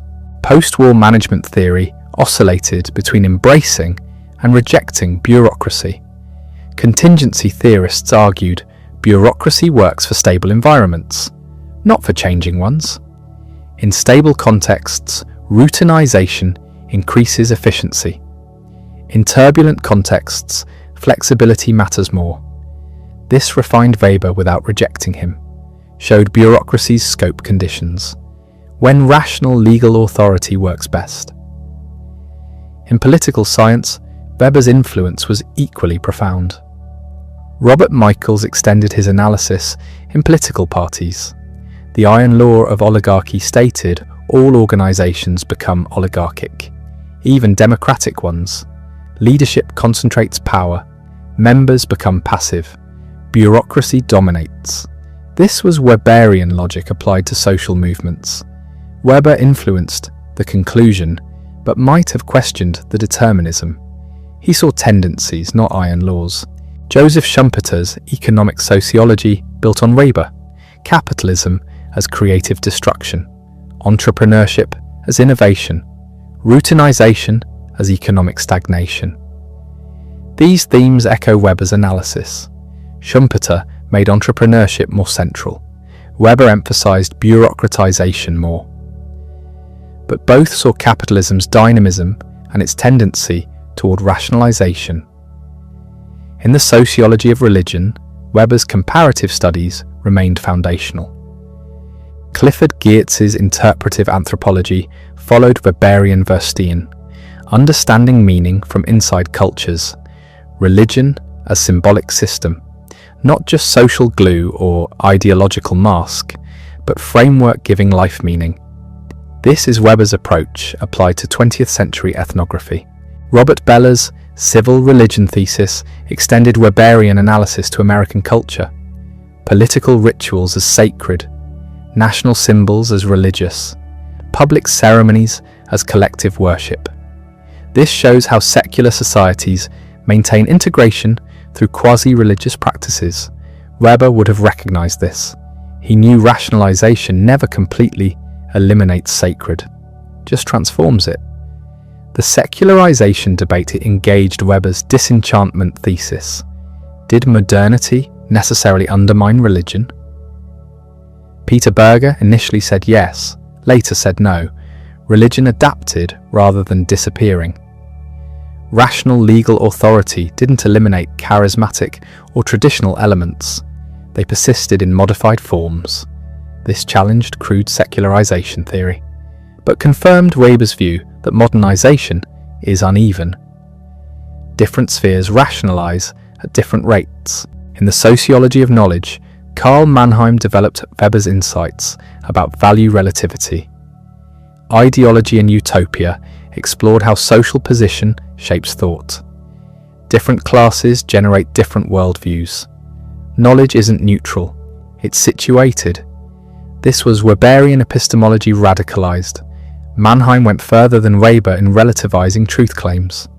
Weber maintained firmer distinction between fact and value, but both saw knowledge as socially conditioned. Weber's methodology influenced philosophy of social science.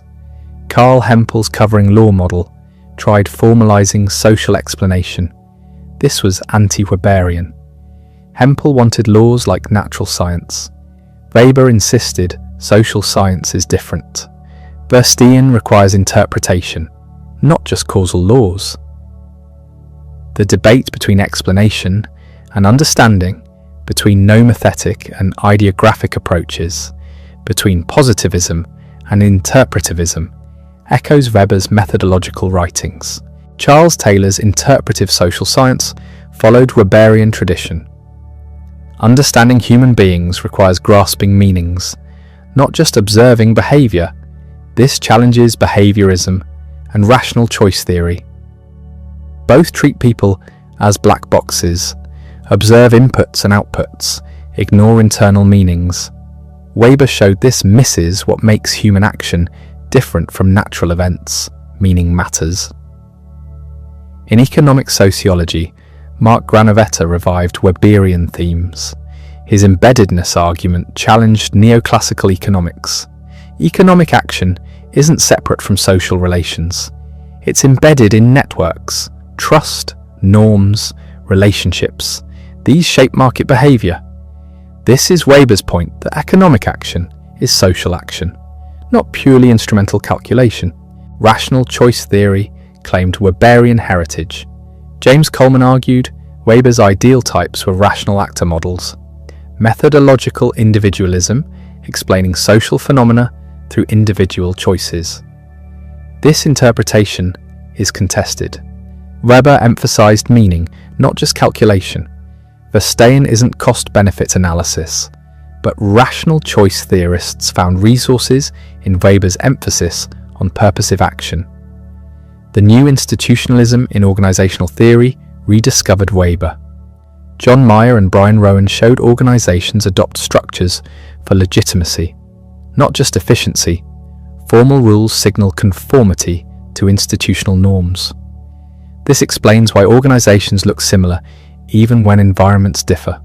Isomorphism reflects rationalization as cultural process, not just technical optimization.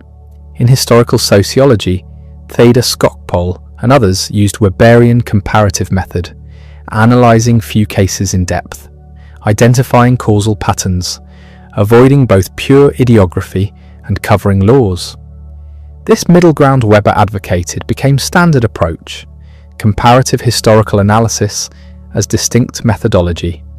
Barrington Moore's social origins of dictatorship and democracy followed Weberian logic. Different paths to modernity, different class coalitions, different political outcomes. Bourgeois revolution leads to democracy. Revolution from above leads to fascism.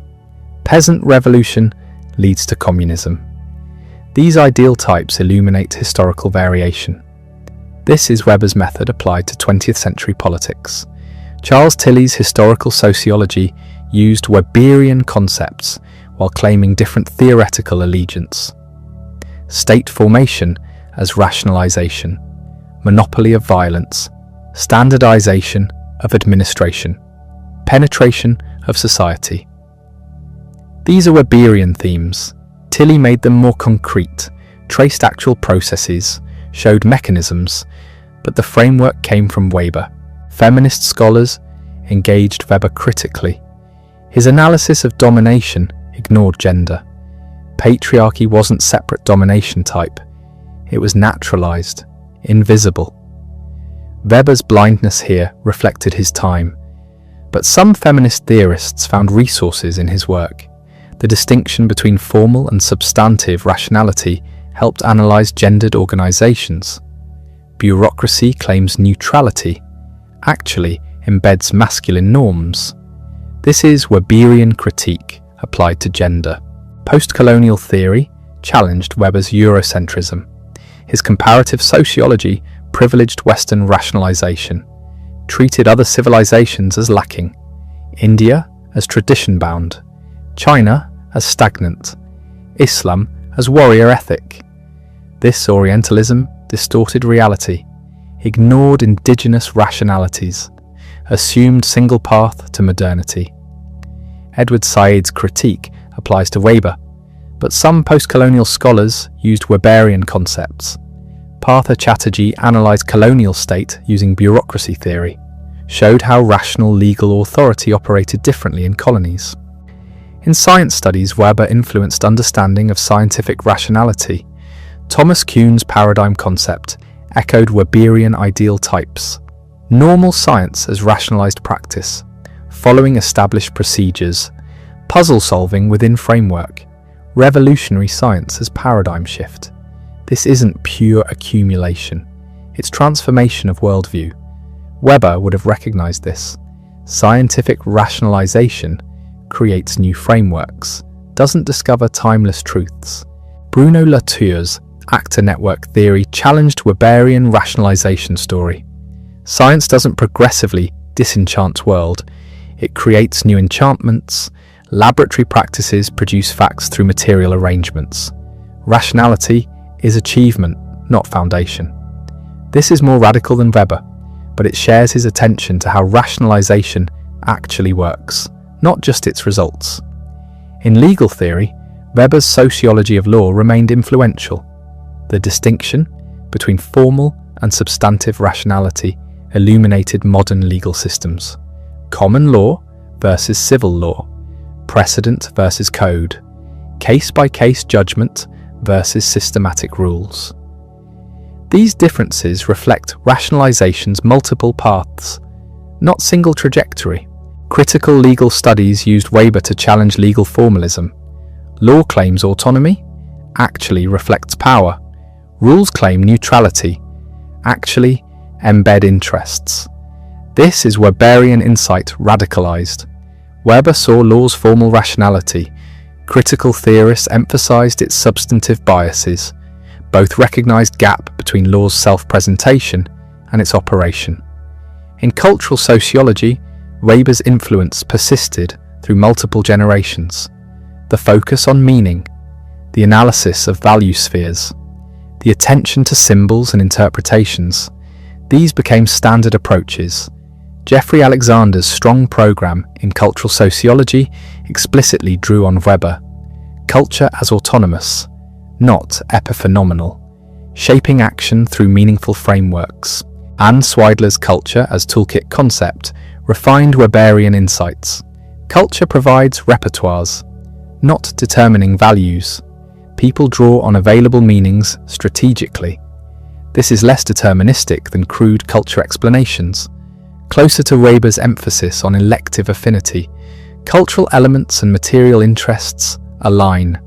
Neither determines the other. In the sociology of capitalism, Weber's spirit argument generated endless debate. Did Protestant ethic cause capitalism, or just correlate? Did ascetic values create accumulation drive, or did capitalism create values justifying itself? These questions miss Weber's point. He wasn't claiming monocausal explanation. He was showing meaningful connection. How religious ideas made capitalism thinkable, legitimate, possible. Immanuel Wallerstein's world systems theory challenged Weber while using his concepts. Capitalism as global system, not national economies, core exploiting periphery. But Wallerstein retained Weberian emphasis on rationalization. Modern world system rationalizes production, standardizes exchange, bureaucratizes administration. This is rationalization at planetary scale. Weber never imagined this. His analysis remained nation-state focused, but the logic extends. Globalization is rationalization transcending borders. Transnational corporations as bureaucracies, international organizations as rational legal authority, financial markets as calculated exchange. The iron cage gone global. In organizational theory, Weber's bureaucracy model faced practical challenges. Real organizations deviated systematically. Informal structures emerged. Personal relationships mattered. Rules got bent. Goals displaced. But these deviations proved Weber's point. Organizations rationalize. Then rationalization creates new problems. Informal networks compensate for rigid rules. Personal ties humanize impersonal systems. Goal displacement shows rationalization's limits. Herbert Simon's bounded rationality refined Weberian insights. Organizations don't maximize, they satisfy. Decisions aren't fully rational. They're constrained by information limits, cognitive capacity, time pressure. This is rationalization acknowledging its bounds, trying to be rational within constraints, not achieving perfect rationality. Weber would have understood this. His ideal types weren't claims about reality, they were analytical tools for understanding it. In environmental sociology, Weber's rationalization thesis explained ecological crisis. Instrumental reason treats nature as resource, calculable, exploitable, controllable. Disenchantment removes nature's sacred status. No inherent value, only use value. This enables extraction without limits, calculation without consequences beyond profit. John Bellamy Foster's metabolic rift concept combined Marx and Weber. Capitalism rationalizes nature, disrupts ecological cycles, creates unsustainable extraction. The iron cage becomes environmental trap. Rationalized systems can't respond to ecological limits. They're designed for endless growth, instrumental calculation, short-term profit. This is rationalization destroying its own conditions. Weber didn't foresee this, but his framework explains it. In the sociology of technology, Weber influenced understanding of technical rationalization. Langdon Winner argued technologies have politics. They embody values, reflect choices, create social orders. This is Weberian insight applied to artifacts. Technologies rationalize social relations, make certain actions possible, others impossible, some efficient, others difficult. The automobile rationalized transportation, created suburban sprawl, required highway systems, restructured cities. This wasn't inevitable. It was rationalization following particular path. Other technologies would have created different social forms: bicycle cities, train networks, walking communities. Technology studies, after Weber emphasized path dependency. Early choices constrain later options. Standards lock in. Infrastructures persist. This is rationalization's momentum. Once systems rationalize in particular direction, changing course becomes difficult. Invested capital, trained personnel, established procedures, existing infrastructure, all resist change. The iron cage rebuilt in steel and concrete. In the sociology of consumption, Weber's status analysis remained relevant. Consumption signals position, creates distinction, maintains boundaries. This isn't just economic, it's meaningful. Thorstein Veblen's conspicuous consumption concept paralleled Weber's status analysis, displaying wealth, demonstrating position, leisure class, separating from working class. Pierre Bourdieu systematized this Weberian insight: distinction through taste, cultural capital, habitus. These are rationalized status claims, not traditional honors, achieved through calculated displays, educational credentials, cultural knowledge, aesthetic preferences. This is status competition rationalized, made systematic, measurable. Colin Campbell's romantic ethic argument extended Weber. Modern consumption isn't just aesthetic accumulation, it's imaginative hedonism, seeking novel experiences, pursuing fantasies. This seems opposite to Weber's Protestant ethic, but it's another rationalization form: calculated pleasure, planned spontaneity, rationalized emotion, the iron cage with entertainment system. In historical sociology, Weber's comparative method inspired multiple research programs. Bringing history back in, comparing cases systematically, identifying causal patterns. Theda Skocpol's states and social revolutions followed Weberian logic. Compare France, Russia, China. Identify common patterns. Explain revolutionary outcomes. State structures matter. International pressures matter. Class coalitions matter. This is Weberian multi-causal analysis, not single-factor determinism. Charles Tilly's coercion and capital framework combined Weber and Marx. State-making as rationalization, monopolizing violence, extracting resources, creating bureaucracies, but also shaped by capitalism. Resource availability, class structures, economic development. This synthesis advanced beyond Weber, showed how rationalization and capitalism intertwined in state formation. In the sociology of religion today, Weber's framework remains indispensable. Secularization debates still reference his disenchantment thesis. Did rationalization undermine religion? Evidence is mixed. Western Europe secularized, United States remained religious. Elsewhere, religion revived.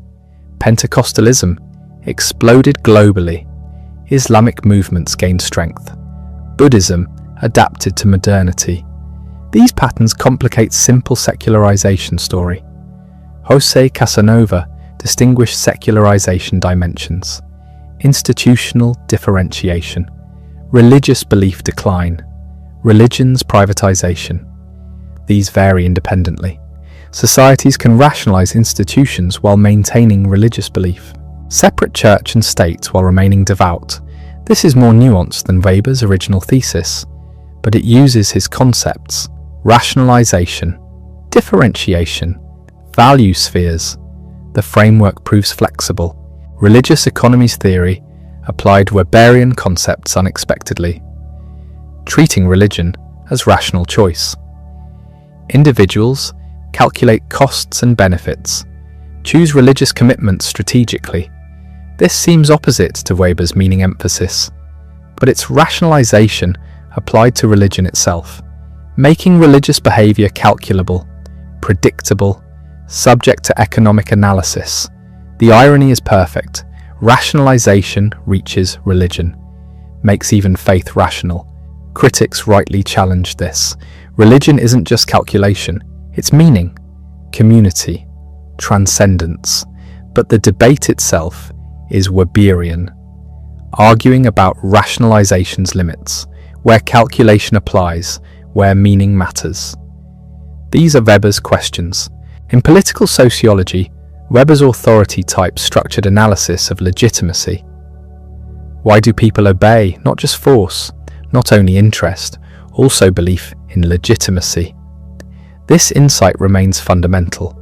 Traditional authority in monarchies, charismatic authority in revolutionary movements, rational legal authority in democracies. These ideal types illuminate real politics. Michael Mann's Sources of Social Power framework extended Weber. Ideological power, economic power, military power, political power. These aren't reducible to each other. They intersect, combine, create historical outcomes. This is more complex than Weber's typology, but methodologically similar, identifying power forms, analyzing their interaction, explaining historical change through multiple factors. In the sociology of social movements, Weber influenced understanding of charisma's routinization. Revolutionary movements face dilemma. Initial enthusiasm fades. Charismatic leaders die. Followers need organization. So movements bureaucratize, create rules, establish procedures. Hierarchy emerges. This transforms movements, original vision compromised, spontaneity lost. But organization enables survival. Weber saw this in early Christianity: charismatic prophet, apostolic community, then church hierarchy, doctrinal standardization, institutional survival. Robert Michael's iron law of oligarchy applied this to socialist parties. Democratic movements create leadership. Leaders consolidate power. Oligarchy emerges. This isn't betrayal, it's rationalization. Organizations require coordination. Coordination requires hierarchy. Hierarchy concentrates power. The iron cage built by Democrats. In urban sociology, Weber's work on the city influenced subsequent research. What makes cities distinctive? Concentration, diversity, impersonal relations, economic specialization, political autonomy. These create particular social forms. Louis Wirth's urbanism as a way of life elaborated Weberian themes. Cities rationalize social relations. Interactions become specialized, segmented, calculating. Primary groups weaken. Secondary associations multiply. This is rationalization in spatial form. Jane Jacobs challenged this. Cities aren't just rational systems, they're living communities. Neighbourhoods have character, streets have life, order emerges from complexity, not imposed by planning. This critique questioned rationalization's inevitability, showed alternatives, organic order, spontaneous coordination, non-bureaucratic community, but even Jacobs' critique engaged Weber's framework, arguing about rationalization's effects, its limits, its alternatives. In economic sociology, new institutionalism drew heavily on Weber. Organizations adopt practices not just for efficiency, for legitimacy. They mimic successful organizations, follow professional norms, conform to regulatory requirements. This is rationalization as social process, not technical optimization. Paul DiMaggio and Walter Powell identified isomorphic pressures: coercive isomorphism, mimetic isomorphism, normative isomorphism. Organizations become similar, not because one best way, because conformity brings legitimacy. This refined Weber's rationalization thesis, showed its social construction. Neil Fligstein's markets as politics approach extended this. Markets aren't natural. They're constructed through laws, norms, organizational forms, power struggles. This is rationalization as contested process. Different groups promote different rationalities. Winner's rationality becomes taken for granted, seems natural, inevitable, but it's contingent, historical, reversible. In cultural theory, Weber's value spheres concept influenced debates about modernity. Jürgen Habermas distinguished system and life world. System rationalizes economy, state, bureaucracy. Life world provides meaning, culture, solidarity, identity. Modern societies face crisis when system colonizes life world. Instrumental reason invades meaning domains. This is Weber's rationalization conflict updated. Economy versus religion, politics versus family, calculation versus meaning. Habermas sought resolution through communicative action, rational discourse, mutual understanding, undistorted communication. This is rationalization redeemed, made compatible with meaning. Weber was more pessimistic. He saw spheres as irreconcilable, gods warring eternally. In globalization studies, Weber's framework explained transnational rationalization, international standards, global regulations, transnational professions. These rationalize across borders, create worldwide similarities. John Mayer's world society theory pushed this far. Global culture shapes national institutions. Education systems converge, human rights spread, environmental regulations standardize. This isn't imperialism exactly. It's rationalization transcending nations, creating global norms, worldwide expectations, shared models. Critics noted power behind this: Western dominance, Northern hegemony, rich countries imposing standards. This is accurate, but it's still rationalization. Power operates through rational legal forms, international organizations, professional networks, scientific authority. The iron cage speaks English, wears business suit, carries spreadsheet. In the sociology of professions, Weber's analysis remained central. Professions claim expertise, monopolize knowledge, control markets. They rationalize through credentials, licensing, ethical codes, professional associations. This creates social closure, excludes outsiders, protects insiders. Elliot Friedson emphasized professions' autonomy, self-regulation, peer control, professional judgment. This distinguishes professions from bureaucracies.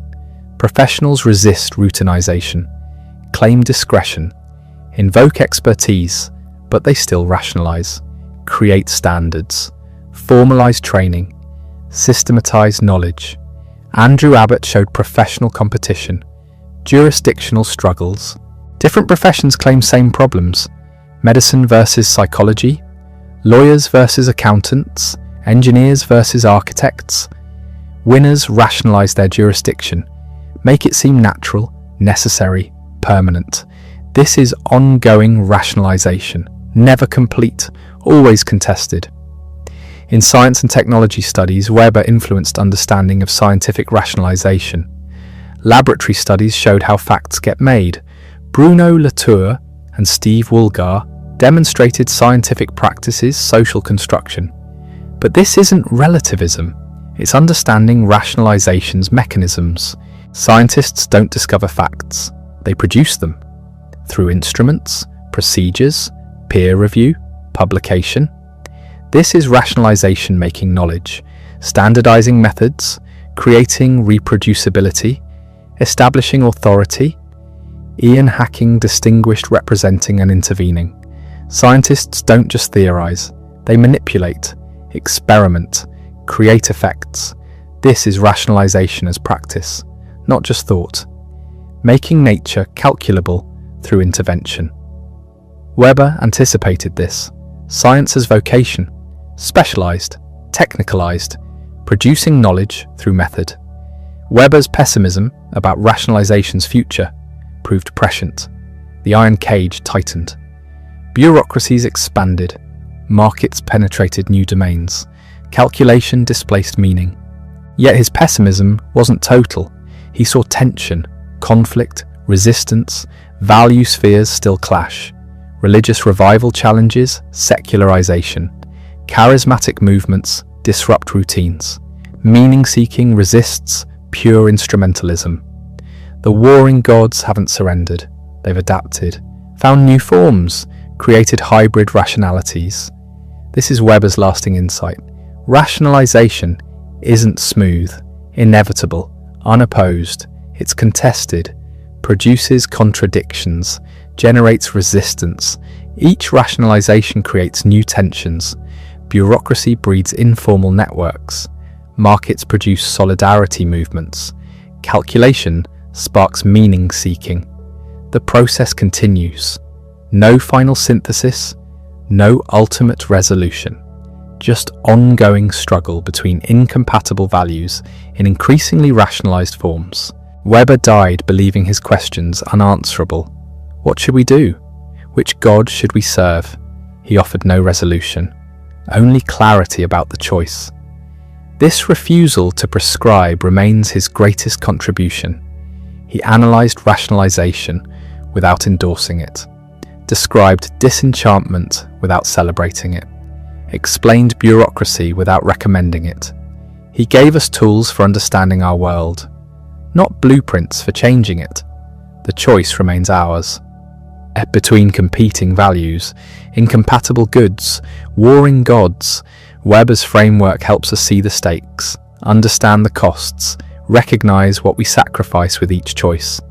But it doesn't make choosing easier. Perhaps that's appropriate. Some questions have no solutions, only perpetual negotiation, ongoing struggle, endless interpretation. Weber understood this, made peace with it, demanded we face it honestly. That honesty is his gift. The long shadow Weber cast continues darkening our rationalized world, making us question what we've gained, mourn what we've lost, wonder where we're going. These are still his questions. We're still seeking answers. Max Weber died in Munich in June 1920, but the work was never meant to be finished. That's not a flaw, it's the point.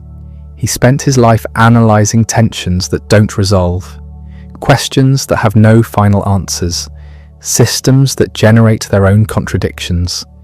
The rationalized world he described has only intensified. Algorithms now do what bureaucrats once did. Optimization reaches into consciousness itself. The iron cage has gone digital. We carry it in our pockets, check it compulsively, let it structure our attention. This would have fascinated and horrified Weber in equal measure.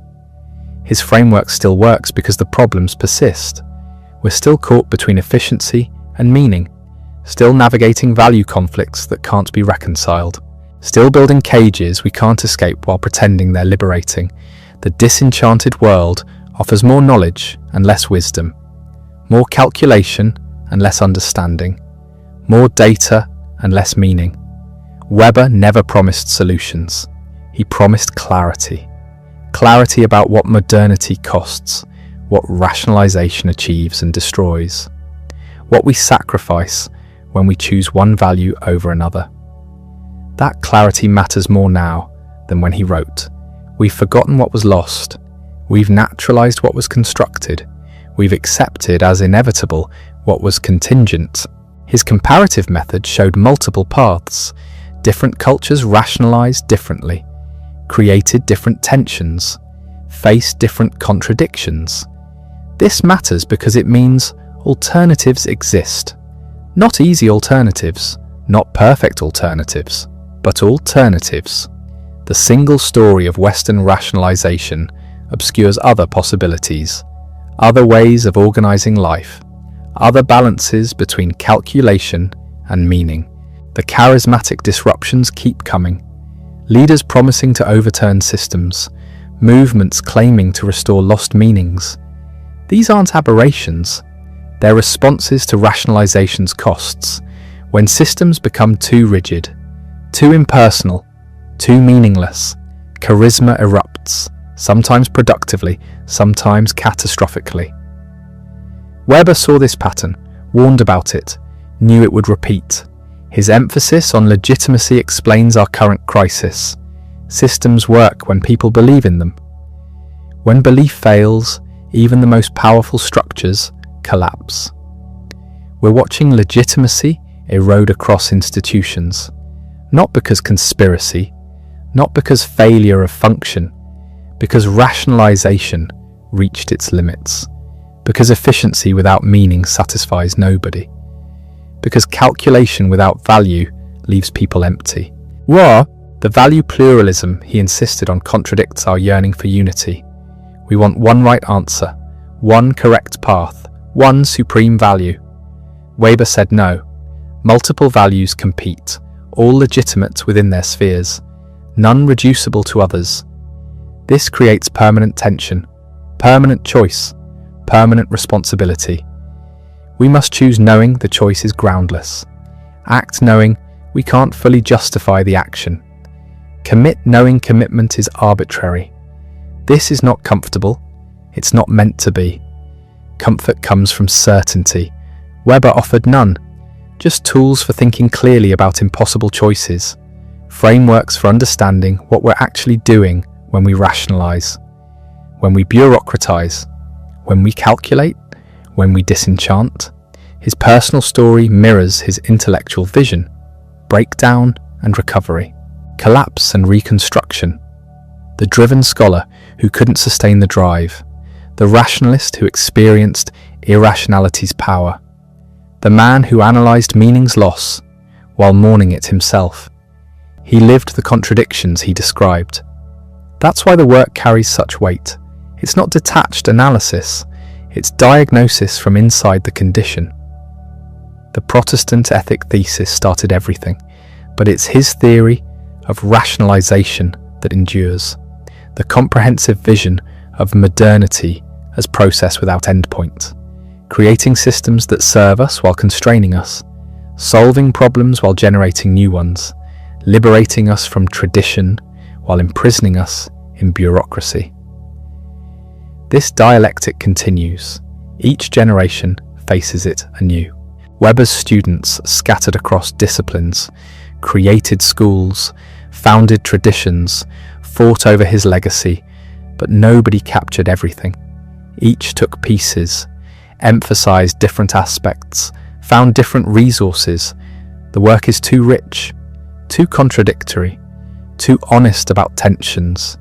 It resists simple appropriation. He would have appreciated this. He didn't want disciples repeating doctrine. He wanted thinkers confronting reality, using his concepts as tools, not worshipping them as truth. Ideal types aren't reality. They're devices for seeing reality more clearly. When they stop helping, discard them. Build new ones. The comparative religion studies remain underappreciated. Everyone knows Protestant ethic. Few read the China study. Fewer still the India analysis. But this is where his method shines, taking cultures seriously on their own terms, understanding their internal logic, then comparing, showing how different rationalities emerged, different solutions to universal problems, different paths that didn't lead to Western capitalism. This matters because it denies inevitability, shows contingency, opens possibilities. His political writings were occasional, responses to crises, but they contain permanent insights. Politics requires getting hands dirty, choosing between goods, accepting consequences. No ethical purity possible, just responsibility for what actually happens. This realism offends moralists. They want principles without compromise. Weber said, "That's not politics, that's preaching. Politics requires the ethic of responsibility, calculating outcomes, owning results, living with tragedy." The warring gods metaphor captures something profound. We want harmony, want values aligned, want one choice that satisfies everything. Weber said no. Values conflict fundamentally. Beauty and justice pull different directions. Freedom and equality create tensions. Individual autonomy and collective solidarity can't both be maximized. Choose, then accept the cost.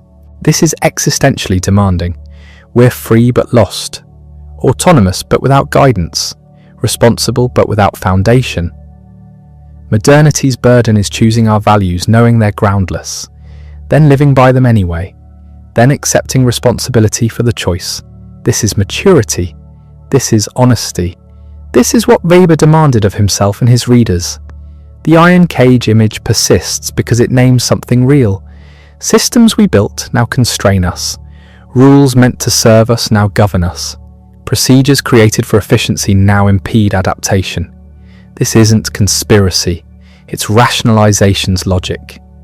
Once systems exist, they develop momentum, create constituencies, establish procedures, resist change. The cage locks from inside. But Weber saw more than the cage. He saw tension, resistance, conflict, value spheres fighting back, religion challenging economic rationality, art rejecting instrumental calculation, politics asserting collective meaning against market logic. These battles continue. Sometimes religion loses, sometimes it adapts, sometimes it transforms. Nothing's settled, everything's contested. His sociology of domination explained power without reducing it. Force alone doesn't sustain rule. Rulers need legitimacy. People must believe in the right to command.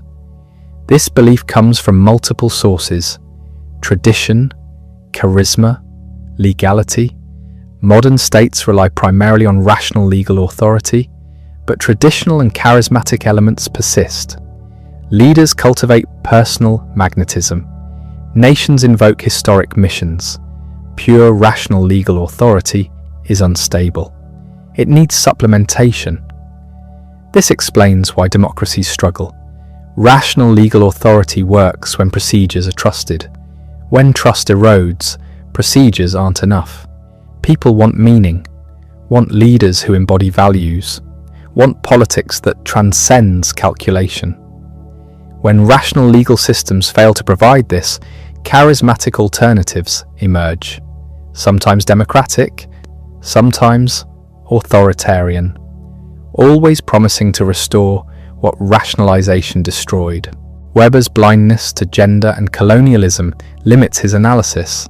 He naturalized male domination, ignored empire's role in European development, treated non-Western societies as lacking rather than different. These aren't minor flaws, they're structural limitations reflecting his time and position. Later scholars corrected them, used his methods against his conclusions, showed how rationalization embeds power, how formal equality masks substantive domination, how Western rationality was imperial project. This is proper intellectual legacy, not reverence, critical engagement, taking concepts seriously enough to test them, push them, revise them. Weber would approve. He knew his work was partial, knew it reflected his standpoint, knew it would be superseded. The point was starting conversations, not ending them. His breakdown in 1898 reshaped everything. 7 years unable to work, unable to think, unable to function. This wasn't just illness. It was rationalization turned inward.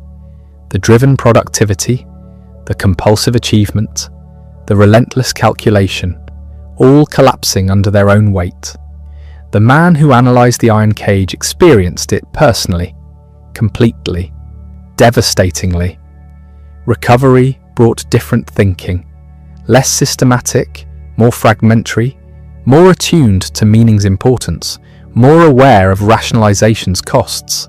The post-breakdown Weber wrote with urgency, with passion, with recognition that rationalization destroys something irreplaceable.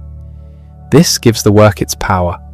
It's not detached scholarship, it's warning from someone who knows the price. The charisma concept remains controversial. Critics say it legitimizes authoritarian leadership, makes dictatorship seem natural. This misreads Weber. He wasn't endorsing charisma, he was analyzing it, showing how it works, when it emerges, why it appeals, how it routinizes. Understanding doesn't mean approval. Weber feared charismatic demagogues, warned against them, but he knew they'd keep appearing, especially in rationalized societies that destroy meaning. His influence on organizational theory created irony. Business schools teaching Weber to make bureaucracy more efficient, using his analysis of the iron cage to strengthen the cage.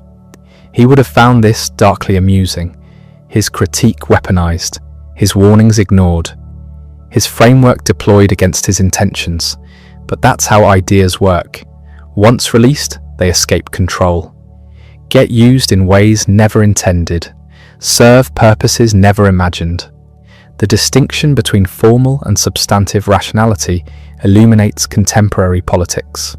Formal rationality means following consistent procedures. Substantive rationality means achieving particular values. These conflict. Legal systems can be formally rational, following rules consistently, while substantively irrational, producing unjust outcomes. Markets can be formally rational, allocating efficiently, while substantively irrational, destroying communities. This distinction cuts through confused debates, shows why technical solutions fail moral problems, why efficiency doesn't guarantee justice.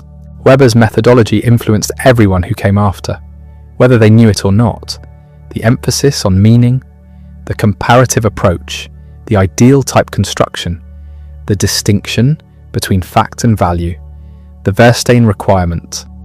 These became standard, not always acknowledged, not always followed, but present as background assumptions shaping how social science works. His final years were productive beyond measure, writing constantly, teaching occasionally, warning urgently. The Weimar Republic was failing. He saw it clearly. Democracy without legitimacy, rationality without meaning, order without authority. The conditions for catastrophe were assembling. He died before the worst came. Perhaps fortunately, he wouldn't have survived what followed. Not physically, not psychologically. Marianne preserved his legacy, edited papers, published manuscripts, shaped reception. Without her, much would be lost. Their unusual marriage enabled his work, created space for thinking, provided stability despite absence of conventional intimacy. This arrangement was unconventional, but it functioned. Both pursued their projects, both contributed to intellectual life, both lived according to chosen values. However strange the choice seemed to others, the Protestant ethic debate continues. Will probably continue forever. Did Calvinist theology cause capitalism, or just correlate? Did ideas shape economics, or economics shape ideas? These questions miss the point.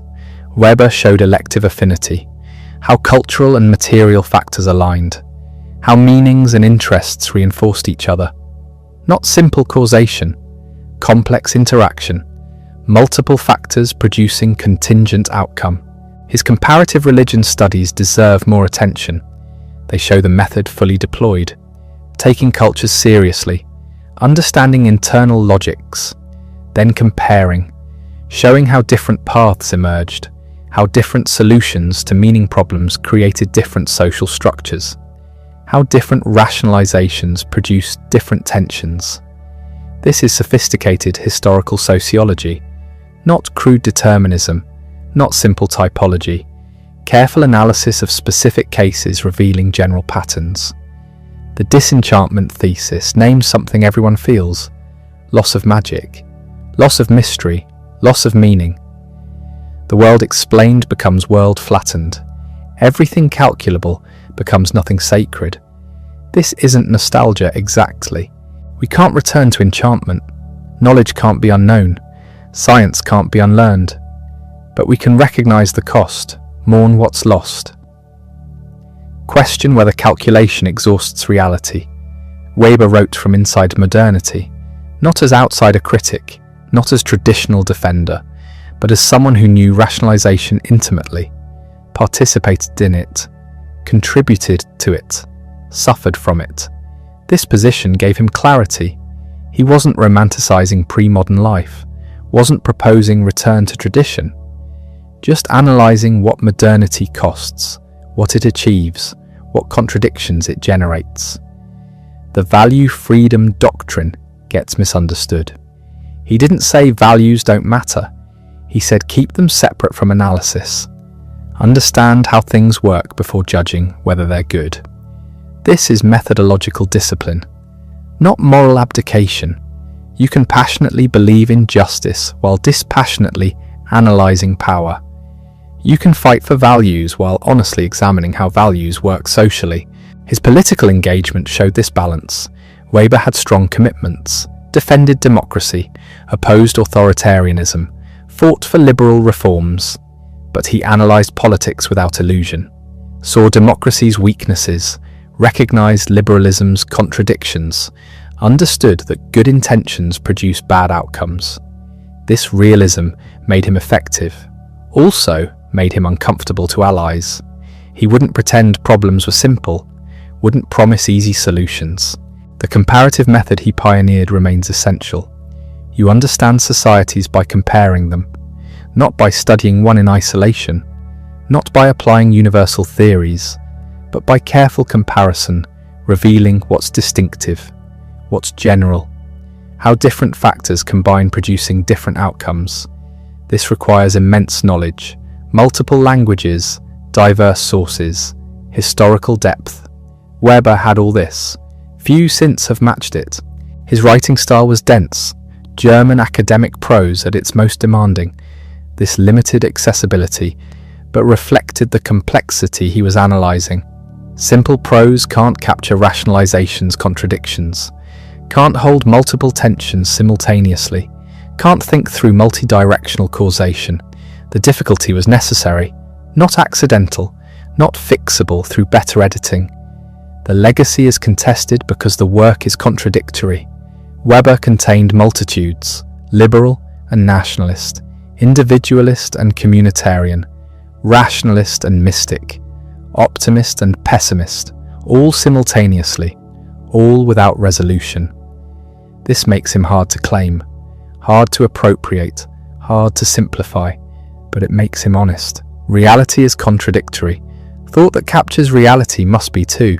He stands at modernity's hinge point, looking backward to traditional world, looking forward to rationalized future, understanding both, mourning what's lost, recognizing what's gained, refusing to choose sides cleanly.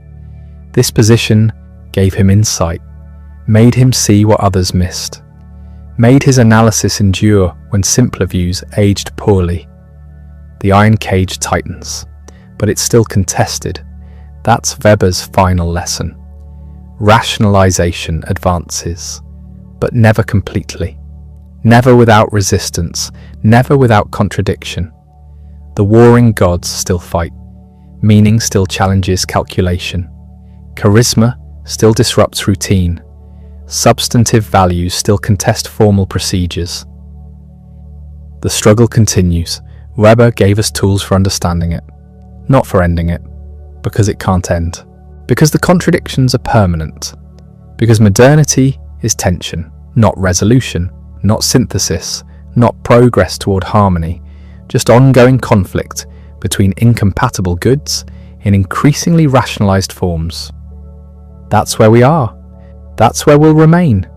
Weber saw it clearly, made us see it too. That clarity is enough, has to be enough, because nothing else is possible. The questions remain. The answers don't come.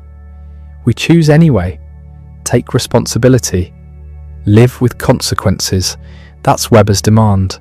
That's modernity's burden.